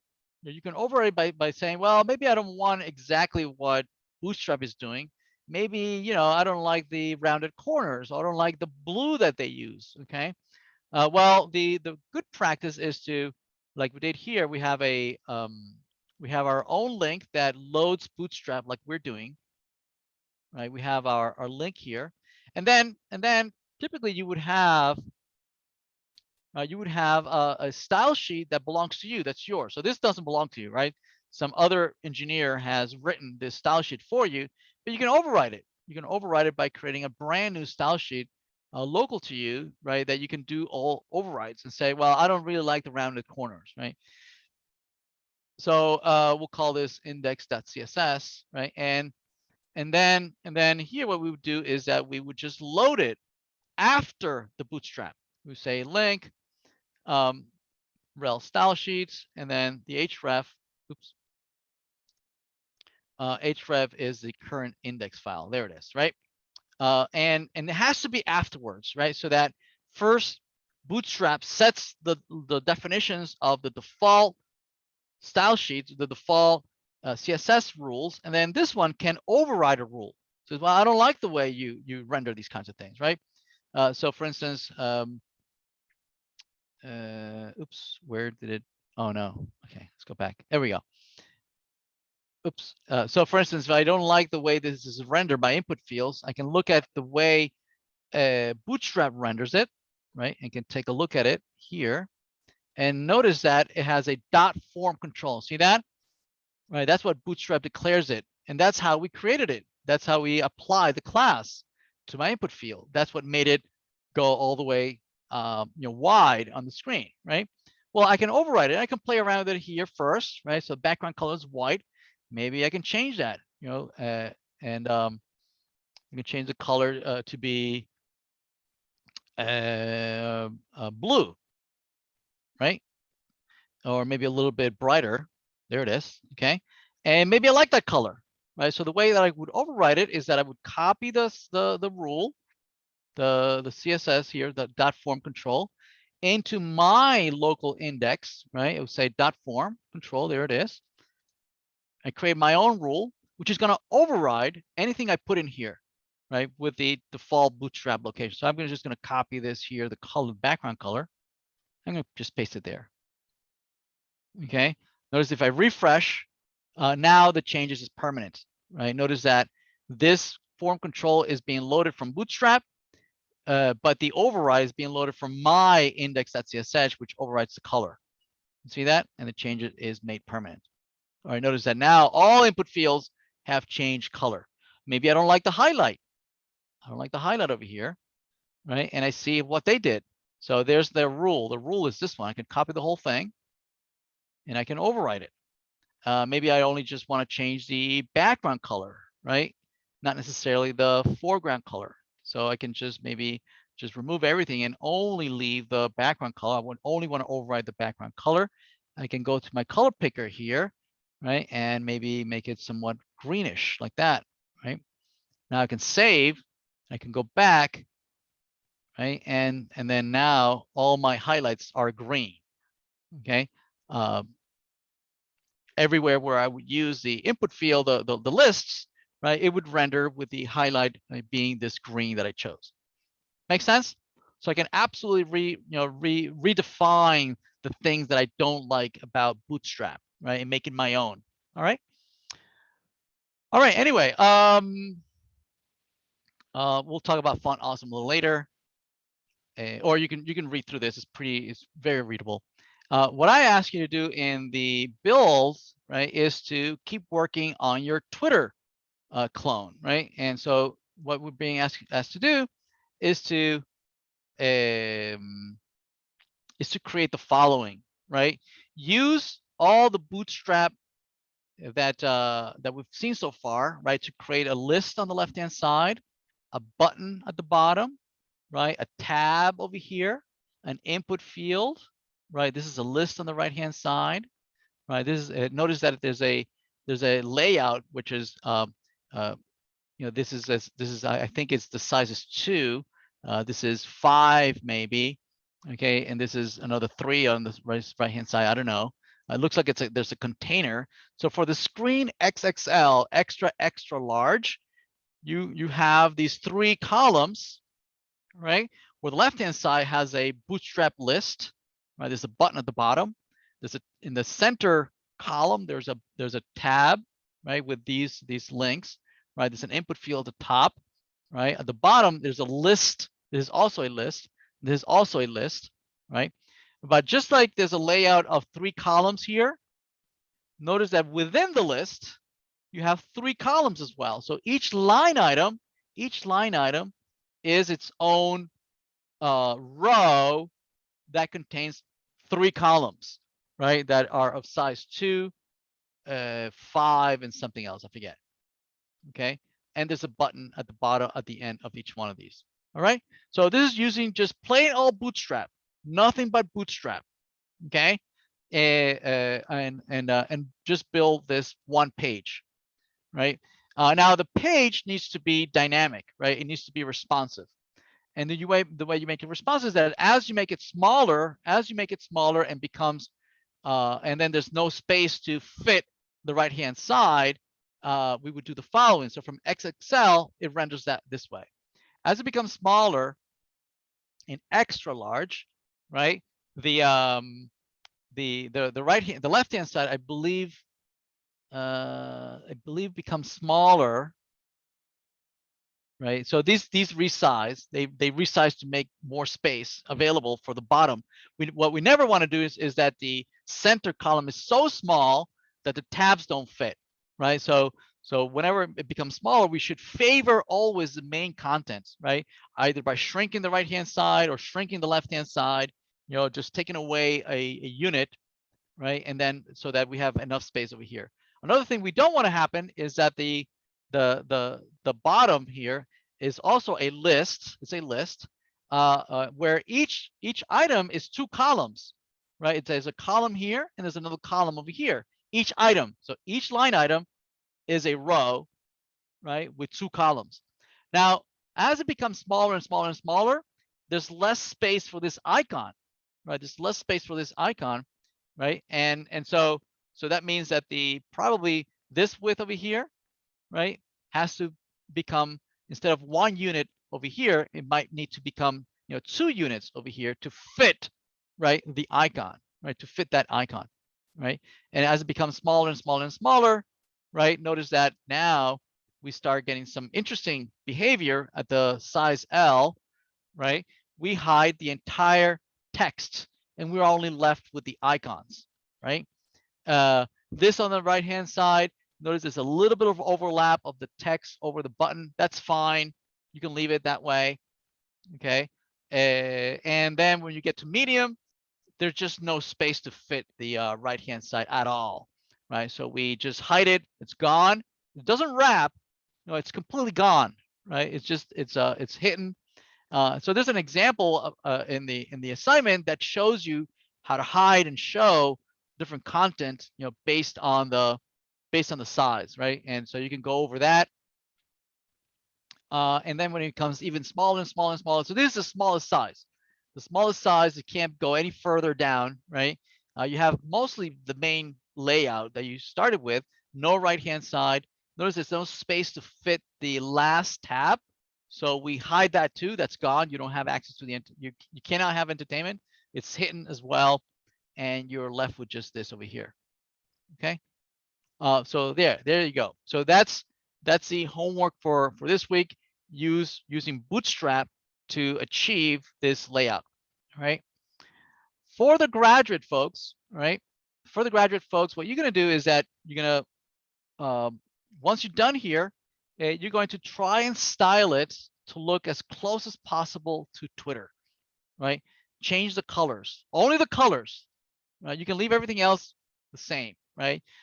So for instance, you're gonna look to change the background colors, the button colors, the font colors, icon, highlights, any colors, right? You'll need to change. You can leave the images, you can leave the icons, you can leave the size of the font, the actual text, right? The responsive behavior, you can leave alone, right? You can leave the rounded corners, you can leave the justification that it's centered left or right, right? But you're gonna change the colors so that it looks like that, looks something like this, right? Right, where you have the left-hand side, the right-hand side, right? And you have this black and gray on black, all right? And then the delivery is that you're gonna commit and send over, all right? Anyway, so we went over Bootstrap. Okay, we'll keep going over this when we meet again on Thursday. So we'll play around some more. maybe get you going with the assignment. I can get you started with the assignment. We'll go over some of the more examples. We'll talk about Font Awesome again on Thursday. Although, if you get started on the assignment, the instructions on how to install Font Awesome, the installing Font Awesome is fairly straightforward, right? You can use the link, right? And you can start using some of the simple icons, and you can resize them, make them twice as big or smaller. You can change the colors. You can there's some branding colors. You can stack them one on top of another to make more complex icons, right? You can rotate them. You can have them, animate so that they spin, right? I also go over how to hide and show different content, right? So for instance, if we copy this, right, and we paste it in our index, right, and we refresh and go back to 100.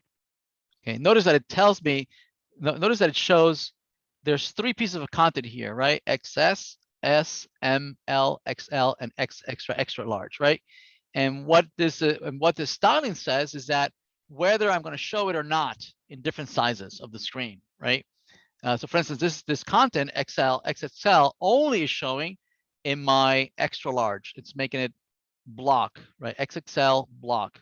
For all the other sizes is none, meaning don't show it, right? So as this becomes smaller and goes through from XXL down to XL, there it is. Now it's XL. So I'm here XL, meaning for XL show in block as opposed to inline, right? And don't show it above myself, right? Don't show it for extra large and above, right? And below me also don't show it, right? As I go smaller, large, there is on large size. So here is showing for the large.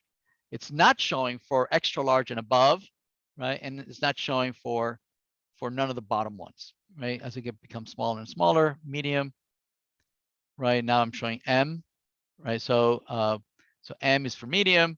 Again, for medium, I'm showing block, but for larger and above, I'm hiding it, right? And anything below me, I'm hiding it. Same thing for small, and so on and so forth. Okay. Yeah. Anyway, so I think the assignment gives you all the tools that you need to work on the assignment this week. All right, everything you need to get started. All right, any questions? Hi, Professor. Yes. Can I ask a question for the last week homework?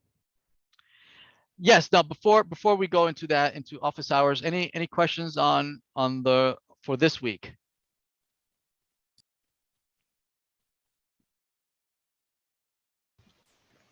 Hey, I was wondering if you could go over, quickly go over the homework that's gonna do this weekend, so we kind of have like a better idea of what we need to do. Sure.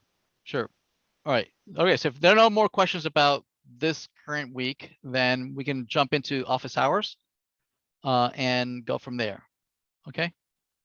Right. Yeah. So from now on, we'll be discussing the assignment or any questions that were about the assignment that's due Saturday, right? It's due Saturday, I believe.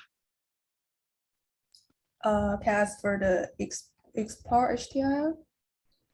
I'm sorry, say again. Can I ask a question for the explore HTML?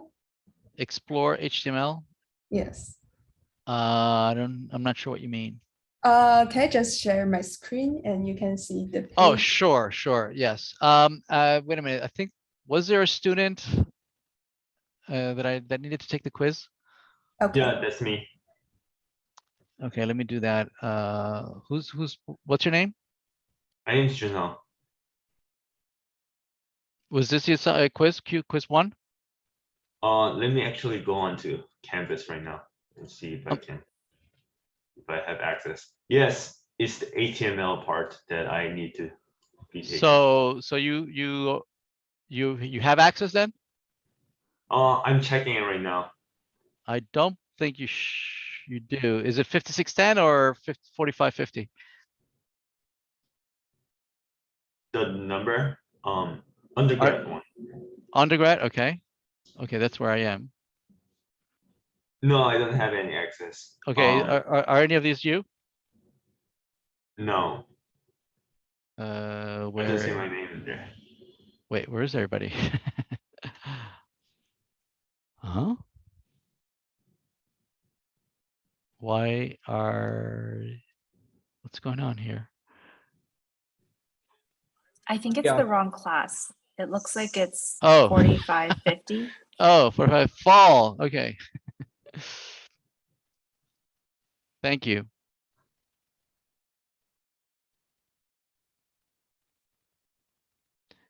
Oh, what? 4550? What's going on? Fall. I have exactly same section number as yours. So I piazza'd about this. So yeah, when I was trying to form groups, the only people that we can see are TAs and the instructors. We can't see like any other students or anything. Wait a minute. What is going on?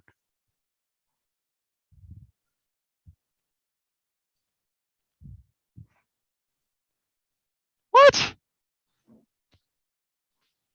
What the heck? No, it's no filter. People?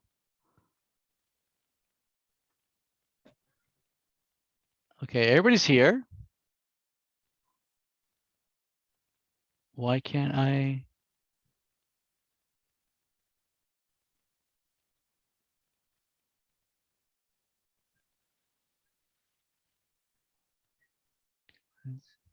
All right, quiz statistics, related, published, preview. What the heck is going on? Quiz statistics.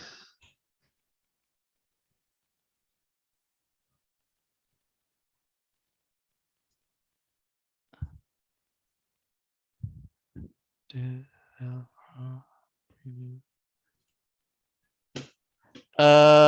Well, I'm sorry. I'll need to research this one. Why this is not letting me. I'll take a look at. And what, Yeah, what should I do for now? yeah. Just reach out to me after class, and we'll walk it together. Yeah, I don't want to have everybody waiting for me to figure out how Canvas works. Okay. Yeah, just reach out to me tomorrow morning, and we can figure it out together. Okay, sounds good. Okay. All right. Professor? Okay, right.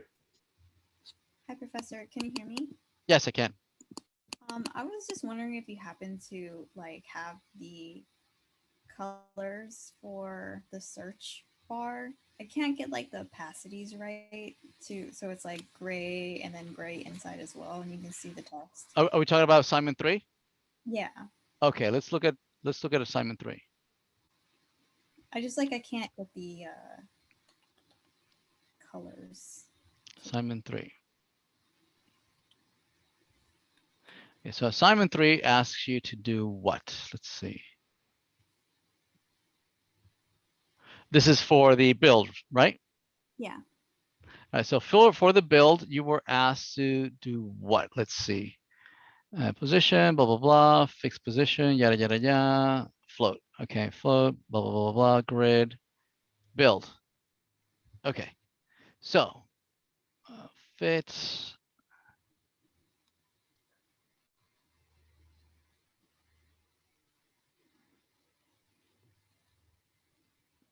Okay, what are we talking about? The search bar itself. This search you- bar. Yeah. Do you happen to like have reference for what those two colors are? I can't get the opacities of gray to like work out like that.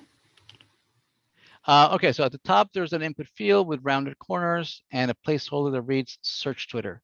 The color of the text is white and the background color is dark gray, right? All right, so let's take a look at that. So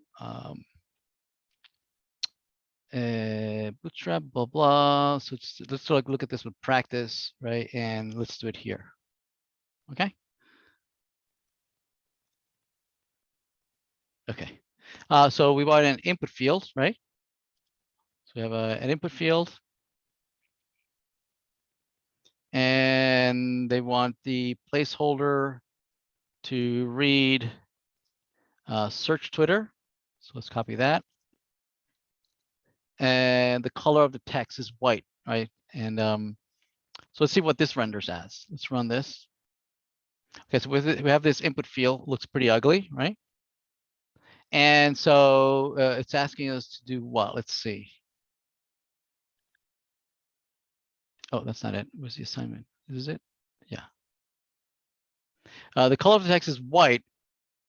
Okay, so we have to style this to be foreground white and then the background dark gray, right? So we can start here using bad practice, and we can say style equal color is white and background color is dark gray. Dark gray, there it is, right? So let's see what that renders as. So it renders like that, right? Then, so let's see, the color of 12 pixels from the right border. There's a link in the form of a gear that references explore settings.html. Okay, so these need to be side by side, right? And this needs to be rounded corners. Yes. So let's Yeah. go ahead. I'm sorry. I was just asking what so if you go back to the text, the assignment. Yeah, right here. Yeah, you see how like it's all everything's like wrapped in like, I guess What? It's aligned horizontally, but there's like a button that wraps the input field, correct? I don't understand what color that button is. Which button? This button? No, you see where it says text? You see how like it's gray and then there's outer layer of gray? Like the button where the search bar would be is like a darker gray. Okay, so the text is light gray, and then the background is like a darker gray. Yeah, I just like if the Yeah, so let's try and make it look this way, okay? okay. So let's call this a class, and we'll call this WD search. Okay, search, what do we call it? Search Twitter, search dash Twitter. Right, and this is a bad practice to have this here. Right, so we'll instead do it in the index file. Right, and say that that button, that input field is called WD search Twitter. There it is, search Twitter. It's going to have this rule here that the color is white, the background is dark gray, right? And so, and it's rendering that like that, right? Which still looks ugly. Let's see what we can change to make it look a little prettier. So we can change the rounded corners, maybe. The radius, border radius. You can start playing around with maybe 25 pixels. Let's see what that looks like. Okay, so now we made it rounded borders, right? And maybe we don't want the border color, the border style. Maybe we can turn it off. No border. Right, so you only have just that. Maybe you can make it the padding a little bigger, right? Maybe the padding, put some space around it, right, to make it a little bit bigger. What else? Let's see. The text is white indeed. The text is white. So that's fine, right?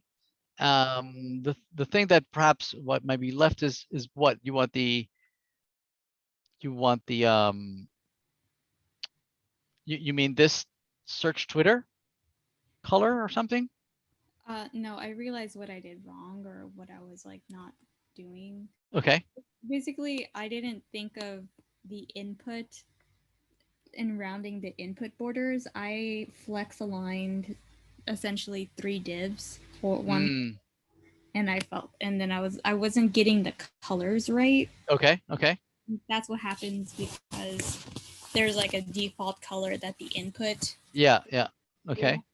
and Right. that's probably the issue. Right. And then I didn't say anything about this cog. Although I did post online where you could get these types of icons, like for using HTML entities. I posted it on Piazza. And entity, like gear, I'm looking for a gear. Let's see, there's a gear. So HTML has access to all these fonts, and all these fonts have names, these names here, that you can copy. I forget how do you do.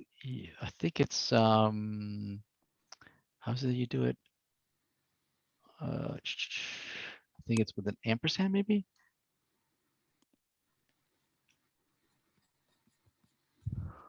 U. Okay, maybe it's that one.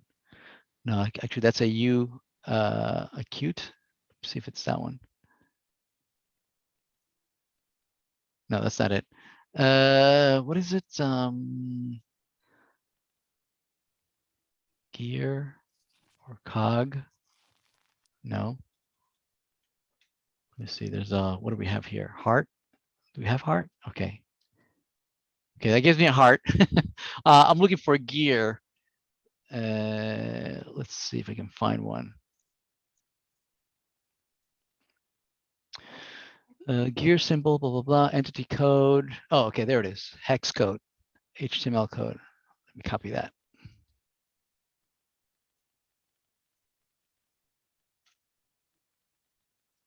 Let's see if that renders. There it is, a gear. Something that looks like a gear. And so maybe I can change the colors by changing, putting it inside of a span so that I can change its color. Maybe I can give it a class. I can say WD search, or this is gear maybe. Probably this is for configuration, configuration. And then in the CSS, I can maybe change the foreground color configuration. I can change the color to be blue. I don't know if I said any particular color, so that's blue, right?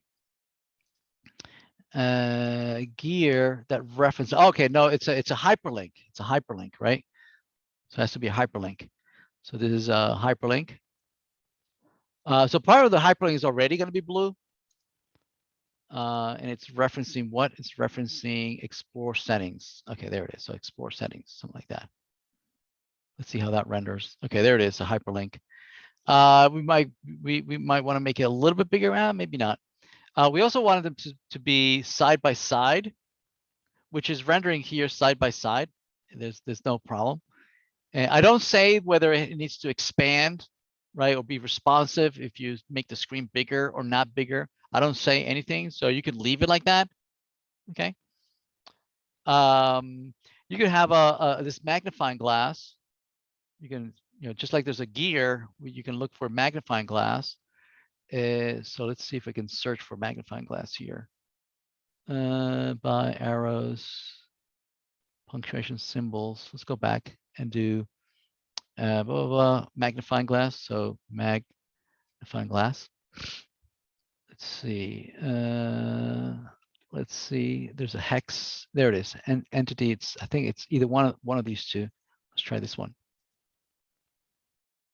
And this needs to render before the input field, right? So let's see what that does. There's a magnifying glass. It's not as pretty. But what we could do is we can wrap this. Maybe wrap this in span.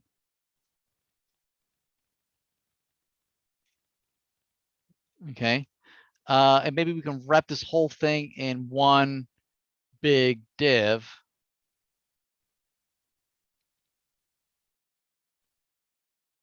Okay. And by wrapping in the div, what we could do is we can make this float. Or we can change the actual position. We can say the position is absolute, right? And now I can move around. I can say left, I can move it 10 pixels to the left from the left side, right? Okay. And so that's on what? On the magnifying glass. So let's give it a name here, class, WD, magnifying glass. Okay, so on the CSS, now we can style it over here. So we say WD, magnifying glass, and change the position to be absolute and left 14. Let's refresh. There it is. And the search Twitter should not start on top of the magnifying glass, but maybe should start off on a little bit to the right, right? So maybe we can change the padding, right? So that there's more space on the left-hand side, so we can change the search Twitter. So this we can change the padding on the left, right, to be maybe 10, right? So I can maybe move it a little bit right there. See that? So now if I type, it starts to the right of the magnifying glass. Okay, so let's make that permanent. So on the search Twitter, make it permanently, 30 pixels. So that if I refresh, it's still there. That makes sense? Professor, could I ask a question? Yes. So there are a couple places where colors are called out as like light gray or dark gray. Yes. And I'm just wondering, are the TAs are going to be checking specifically for those colors? Because I think, especially in section E, there's a place where if you use that color, it looks off compared to the wireframe. Really? Okay. So, I mean, I've just been going by what's in the text because it seems like that's what you implied on Piazza, but not sure. Yeah. So what the TAs are going to do, right, is that they're mostly going to compare what you rendered mostly with what it's here on the wireframe, right? If it looks fairly similar to what you have in the wireframe, they're almost not even going to bother looking to see if it's exactly 15 pixels or exactly 16 pixels. If it looks, very, very close, only if something looks weird, they're going to say, how did they do that, right? And look inside and check to see if it looks okay, right? So they're not going to do nitpicking unless it looks awful, right? Then they might go in and say, wow, that's terrible. So if it looks spectacular, they're not going to nitpick. Gotcha. That makes sense. Thank you. Yeah. Hi, Professor. I have a question. Professor, I just have some quick question. Yes. Okay, can I share my screen? Sure. Okay, one moment. But how's the disabled participant screen sharing? Oh, I need to maybe turn that on. Go ahead. You should be able to share now.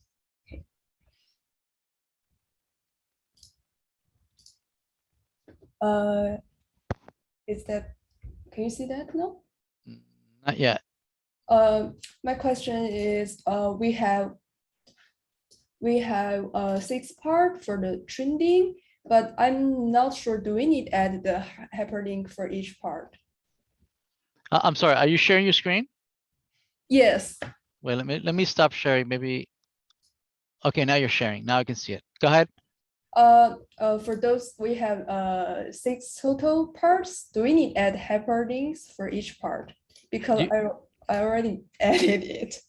Oh, yeah, that was not required, but if you did, that's awesome. Is that will deduct the point? Oh, no, not at all. And so we require for six total, right?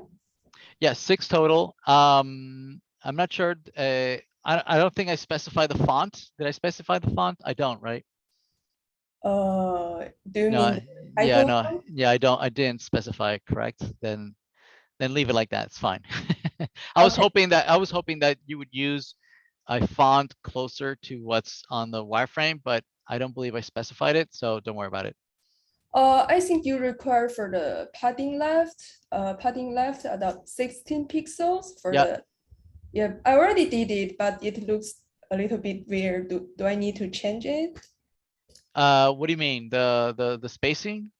Yes, I did about the 16 pixel from the page, but it looks not really similar with the. right. It looks a little better on the wireframe, but if you remove the A, B, C, D, E, F, right, it looks like there's a lot of space, right, on the left-hand side.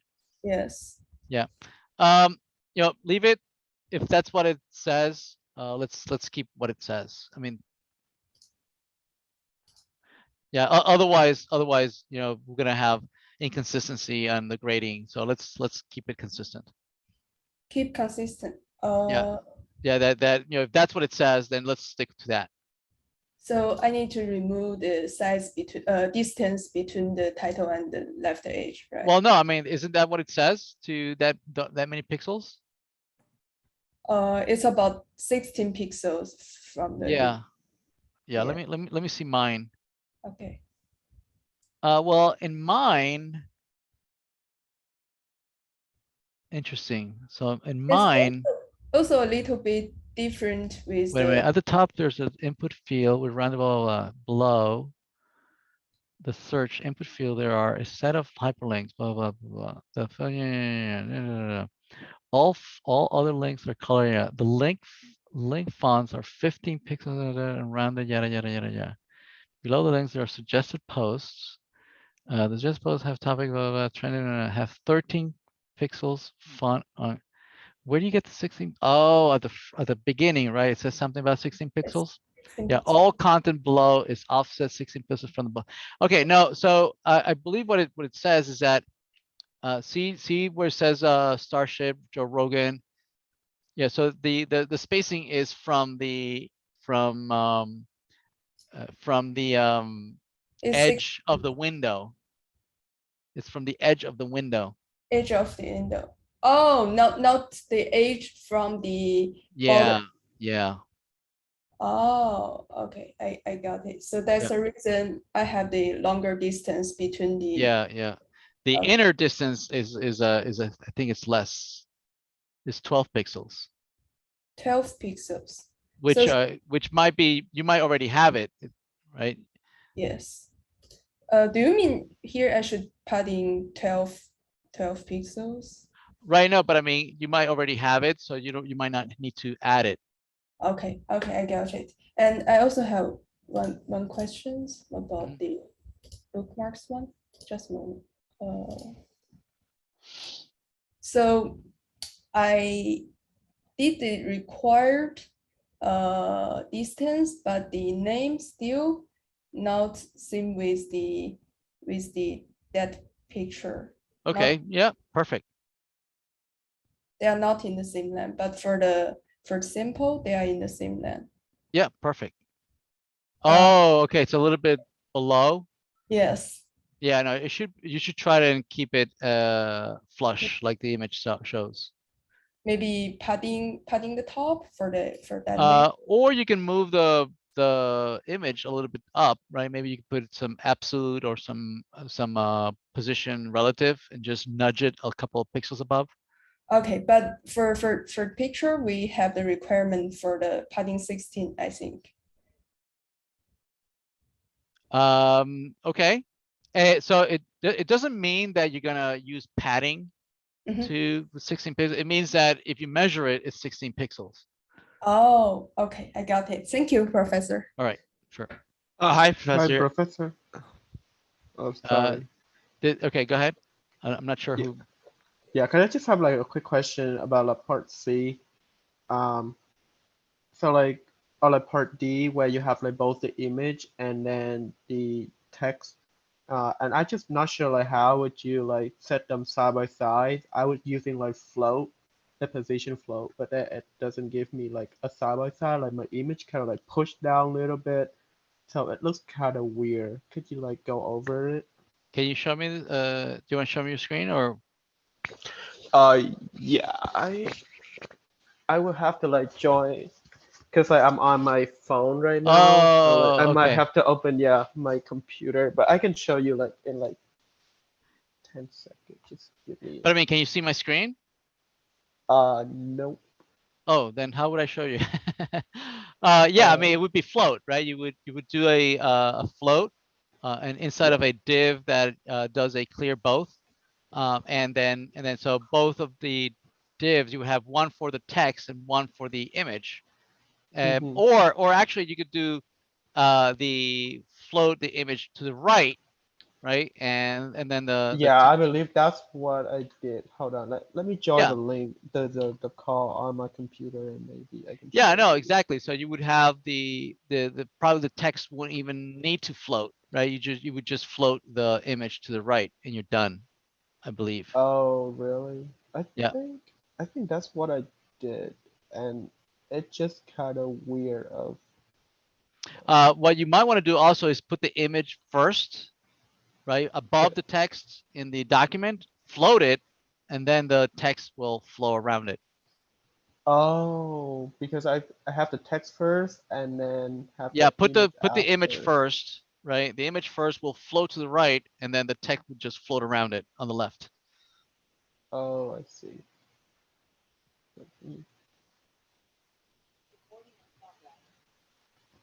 Professor, I have a question. Go ahead. Yeah, so do we need to span the width to 100% or like what is supposed to be done, or it can be anything? The width. Yeah, basically the wireframe which we are showing. So suppose we create that on our Excel screen, or we change the window size. So basically, can we just span the complete width of the screen? Yes, you can. Okay, all right, thank you. Professor, I have two really quick questions. The first one is for the first part of the build, the search section. I kind of followed like the Twitter website and put it on the right side of the screen, so it's only there. Does it have to span the entire width of the screen, or is that okay? Wait, say it again. You followed what? So the actual Twitter page where the search bar is kind of like on the right side. It's like a column on the right side. Or is it? Yeah. Oh, okay. So I kind of followed that. Is that all right, or did you want it to span the entire window? Where did I get that it was at the top then? Where did I see it at the top? I think if you are within the Explore page, it's at the right Oh, position yeah. as the example. Yeah. Yeah. Okay. This is based on the Explorer. So it should be whatever the Explorer window does. So you want it to span the entire page rather than Yeah, it's being in the corner. a center column. It's a center column of the Explorer window. Basically, that's what we're trying to reproduce. Okay, and where do you want us to put the bookmarks thing? Because it doesn't really specify. Should we add that to sort of like the directory or? Bookmarks. What do you mean? Like a reference to it? So it just says create bookmark page. Yeah. Do we create a separate HTML file for that? Yes, And then separate one. Yep. should we separate. also add that to like sort of the navigation area? Because it Yes, doesn't yep. specify that either. Yeah, yeah, definitely. Yes, please. Okay, thank you. Excellent. Bye. I got a question. Do we have a Git repository for the lecture code? Because I think you have a web dev, but it's not updating. Yeah, I haven't pushed yet. I'll push it okay. later tonight. Yep. Okay, thanks. And another question about it's actually Bootstrap. If I'm using a icon like, for example, the gear from the Bootstrap, it's the size is 20 multiplies 18. And if I want to make that stretch that to be 20 multiplies 20, could I do that, or I just can't? You can resize those icons the size you want. There are some standard sizes, like where you can double the size, triple the size, quadruple the size, or you can specify the font size in increments. You could say, 0.1 EM or 0.2 EM, and EM will it's a relative measurement. So if you say 0.5 EM, that makes the icon half the size of the default size. So yeah, it's provided by Bootstrap. I can make that because if its ratio is like 1 to 1, I can make it 2 to 1. By Bootstrap or by Font Awesome? What are you using? Oh, Font Awesome. Yeah, so Font Awesome, you can change the size to whatever you want. The exact size by pixel or by EM. You just have to grab the class and do a font size, font dash size, and you can set up the size that you want. I mean, I cannot change the ratio. I can just change the size. Right. No, you can't change the ratio. No, you cannot change the ratio. Yeah. Right. Okay. Thanks. That's my question. Yeah. Hi, Professor. So Yes. I still couldn't get it to work. Like what we said earlier. Can I share my screen? Sure. No? Could you see it? Okay. Wait, Yeah, the so bottom one? yeah, so like you see like the picture. So like at first it was like down here, and then you told me, so I literally like put it up all the way to like Yep. even before the New York Times right Yep. here. Yep. But it seems like like the box, the border still doesn't like recognize the image was there. Yeah, because you did a float, right? Yeah. Yeah, when you use float, it removes it from the algorithm that calculates the sizes, because it's no longer flowing in the normal size, in the normal manner, right? So it can't use it to Oh. calculate the rest of the elements, right? So what you need to do is guarantee that the height of that rectangle won't be less than the height of the image, right? So there's a height, there's a width that you can use, or you can also use min height. And so the min height should never be smaller than the height of the image. So if the image is Oh. 50, if the image is 50 pixels, then you can apply to that box, you can apply a min height of 50 pixels, or maybe Oh, I 50, or see. maybe 55 pixels. So we have no choice but to manually increase the box, like the border then. Yeah, no, because you can't right, because you can no longer use the image as a mechanism for pushing things around and asking for more space, because Mhm. when you float, you remove it from the normal flow, right? Right. Yeah. I see. And then I did something because I noticed on like Twitter and stuff, this box, like whatever we are doing, is like pretty small. It's like only like a third of the screen. So like I use like the width is only 40% of the screen. Is that okay? Or you want it to be all the way to like 100, like the search to be like all the way out? Whatever the assignment says, if it gives you a height or width, I think I set a width. I forget if I set a width. If I don't, then yeah, don't worry about it. You're not gonna, if I don't specifically say a specific width, then don't worry about it. Right. I just think this looks better because I do feel like the for you and training and stuff is here. But if I push it to like 100%, and this search box will be all the way like out. Yeah, to, yeah, you're right. yeah. It'll look ugly. Yeah, it looks very ugly. So I don't know if I keep it like this, I'm gonna lose some point for. No. Okay, awesome. And then just to clarify, I think you say so the margin means like the box should be 16 pixel, but the elements in here like the starship, where it's relative to like the border, it's fine, right? Like I don't need the padding in here. Just the No, box. I think I do say that there's 12 pixels from the border.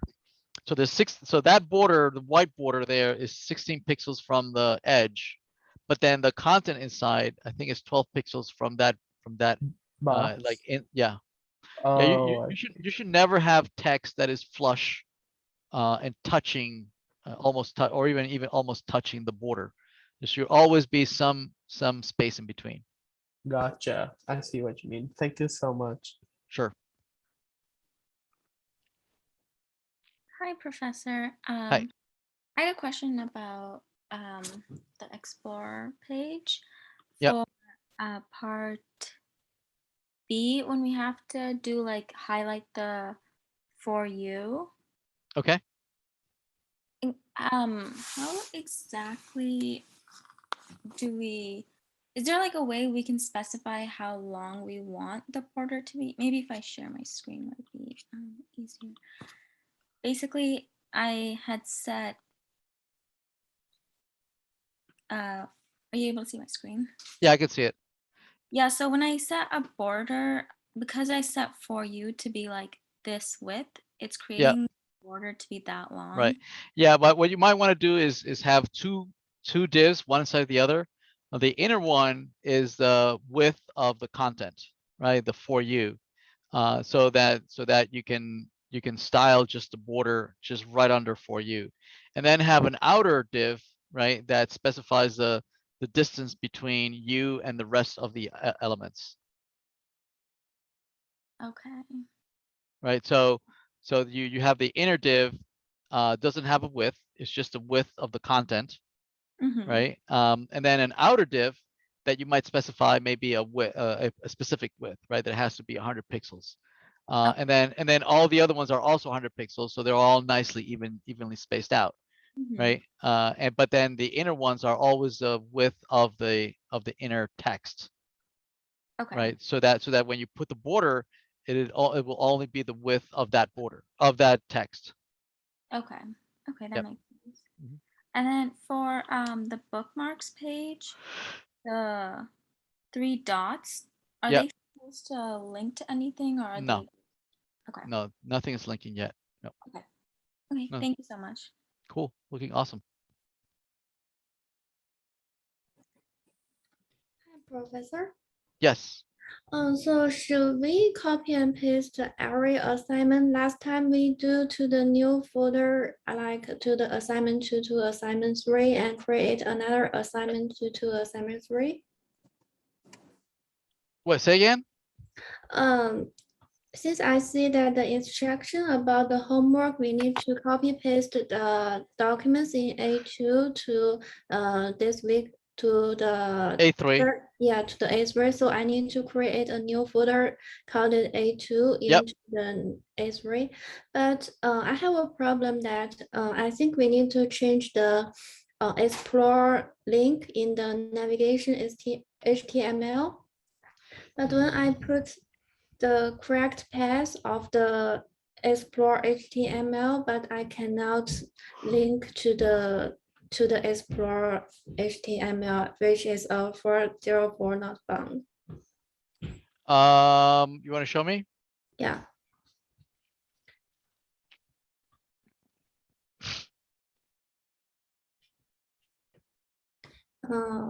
Since I put another assignment 2 in the folder. Oh, right?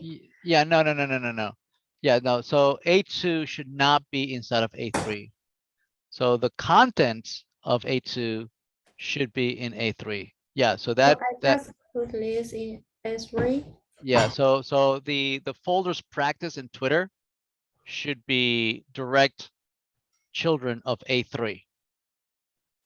Also, all of these documents should be the direction of S3. Yep. So I put all of this in the explore doc. Yep. Yeah. So maybe right. Exactly. So you might want to just I don't know how you want to merge this, right? But the contents of the old Twitter should be inside of the new Twitter. Oh yeah. So because when I try to put the correct path for this, and when I click on explore, it is. Yeah. You have to fix that. Yep. Yeah. Okay. Thank you so much. Sure. Hi, Professor. Hi. I have some question. Can I share my screen? Sure. I think somebody else was highlighting, raising their hand. Oh, they're gone. Yeah, it's me. No, go ahead. Oh, that was you. Go ahead. So for this part, is for in the practice part, the items seems overlap to each other. So Oh, interesting. Is there any way to fix that? Which part is this? Is this Z index? What is this? I think this is for the practice part. It's put position. Oh, you know what I think I did? I added extra BRs, breaks, just to push the content down. So just put extra BRs to break. Yeah.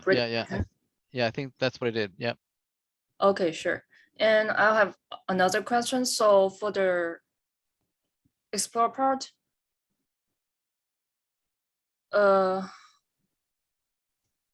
so how can I make the border, maybe the line under the for you to maybe some pixels below the text? So right, so put that inside of a div, and the div you can resize the div, and then you can change the bottom border of that div. Okay, so in that way I can put the line maybe. Yeah. So right. So and you might want to turn off that you might want to turn off the default underlining there. Okay. So you can say decorations or decorator none, so that it won't decorate it with an underline. So you don't want okay. the default underline, right? Instead, you are making a fake underline by changing the border size of the surrounding div. The bottom border, you'll make it blue, 3 pixels wide, right, and solid, right? And so that will put something that looks like a border, like an underline, under your for you. Okay, sure. Right? Get it. So I have another question. So I registered this course on September 17th, and the TA only grade my assignment 2. So the TA did not grade my assignment 1. Do I need to reach out to TA for to ask for grading my assignment 1? Yes. I mean, we're being very lenient with the first assignment. We're assuming that if you were able to do assignment 2, you're probably or definitely were able to do assignment 1. Okay, sure. Maybe I will email the TA later. Yeah. Thank Okay. you. Sure. Bye. Bye. Do I need to just quit? Yep. You can just hang up. Okay. Thank you. Good luck. Yeah. Hey, Professor. Hi. I have a question. So, is it a good practice to use multiple classes in one div? Like, for example, in your practice, you shows like color separately into a class. So if I did that, then there are gonna be multiple classes. So gonna be very long. Yeah, it's very, very common. Yep. Okay. Okay, got it. Thank you. Yep. Sure.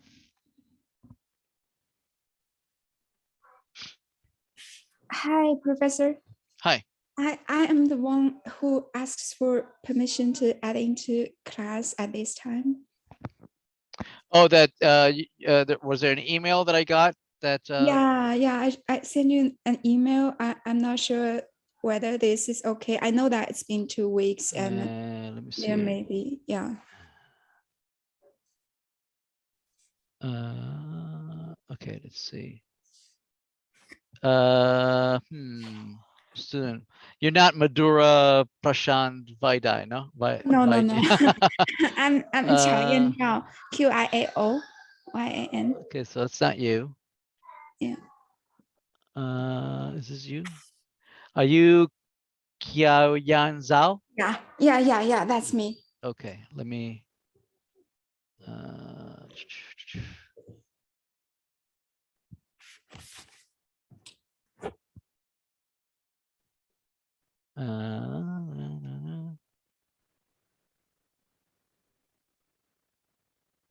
Approve.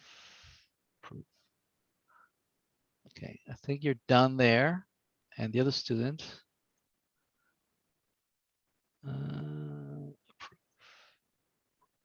Okay, you should be all set. Oh, thank you, Professor. All right, good luck. So there are several. I suppose there are several quizzes and assignments I need to make up for. Can I be giving like some time to make them up? Yeah, please reach out to the TAs and they'll help you catch up and schedule the quizzes as soon as you can. Okay. Okay, sure. Thank you All right. so much, Bye. Professor. Thank you. Bye-bye.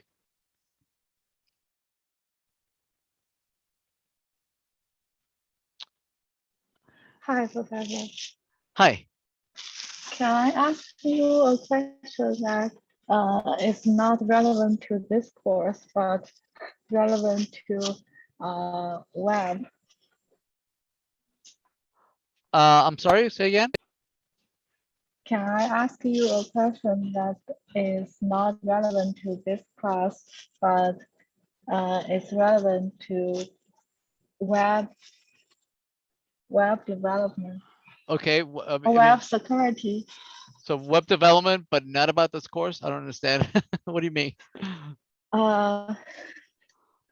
You mean a general question that has nothing to do with the current assignment or course or anything like that? Just general question? Is that what you mean?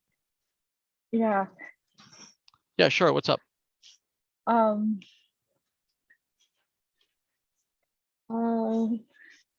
I'm doing assignment for another course, and the course asked me to find Wi-Fi password on the router. Can you repeat that? I'm doing assignment for another course, Okay. and the course asked me to find Wi-Fi password of the router. Find a password for what? What router? Router? Yeah.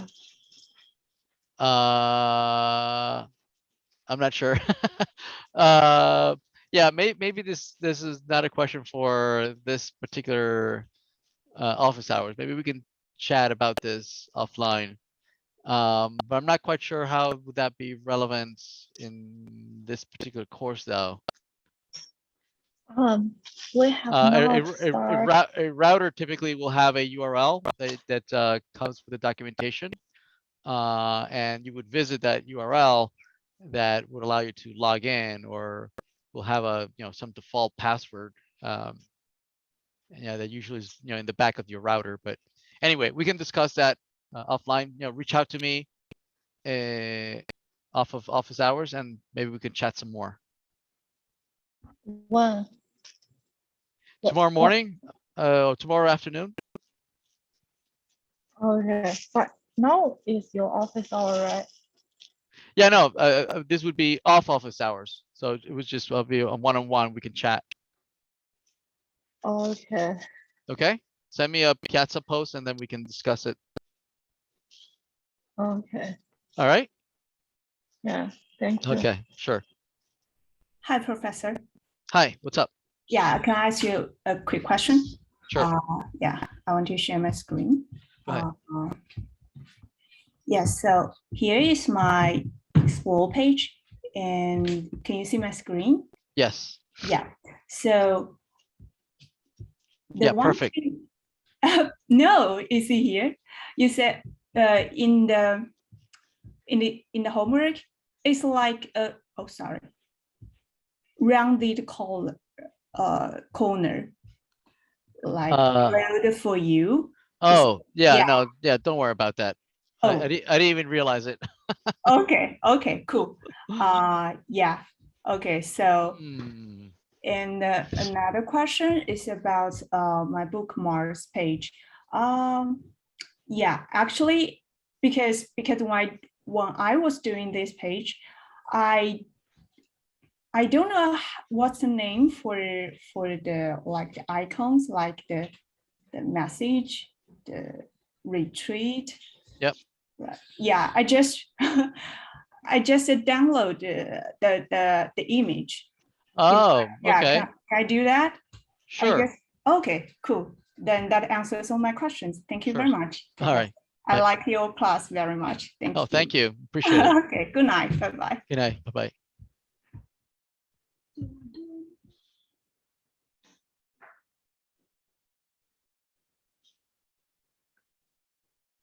Next. Professor, can I show you now? Yeah, sure. Go ahead.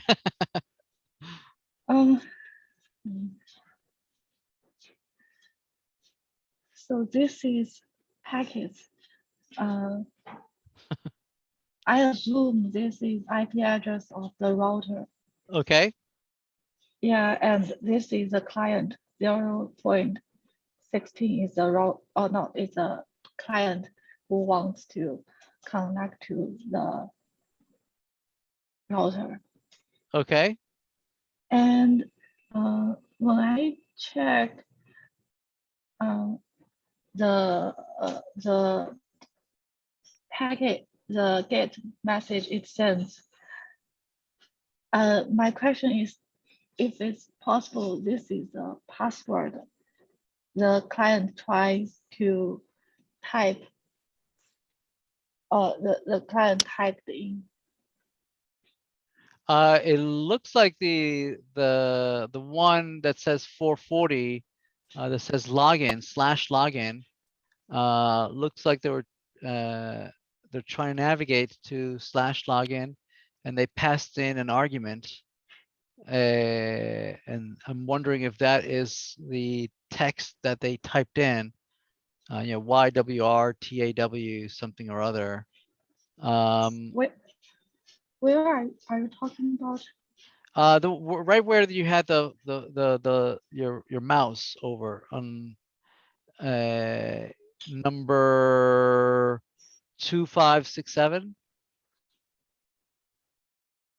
2567.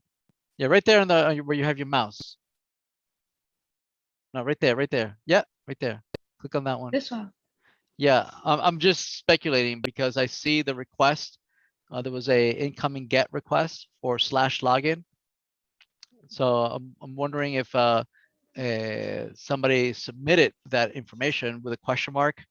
See, it says question mark. That's a Yeah. that's a parameter that's being passed to the URL. And the where the argument is equal to YWR. I'm wondering if that's the incoming password. Are you saying this one is a password? No, I thought maybe the one I just told you, the one that's highlighted 440. Yeah, but this, like, double click it, it is this one. Oh, it is? Okay. All right. Yeah. Then maybe, yeah. Um, Yeah, this is well beyond my expertise. I do a lot of Okay. I do a lot of front end, but very little networking or how routers communicate and protocol. Yeah, I don't do a lot of this. Oh, okay. Thank you. Yeah, this is beyond my expertise. Okay, so my question, quick question. So we can type password on the URL in the URL, right? You can, but you shouldn't. Yeah, you should never pass anything that is secured, that you want to secure, that you don't want anybody to see. You would not pass it in the URL at all. You would not use a get to do this. You would use a post, and then you would embed any credentials, username and password, in the body of the post, and encrypt the body so that nobody in between can understand anything you might be passing around because it's encrypted. It will only be visible to whoever is receiving this, who they're going to be able to decrypt it and see the original values. Okay, thank you. Yep. Have a good night. All right, you too. Take care. Okay. Let me pause the share. Bye. Bye-bye. Good night. Good night.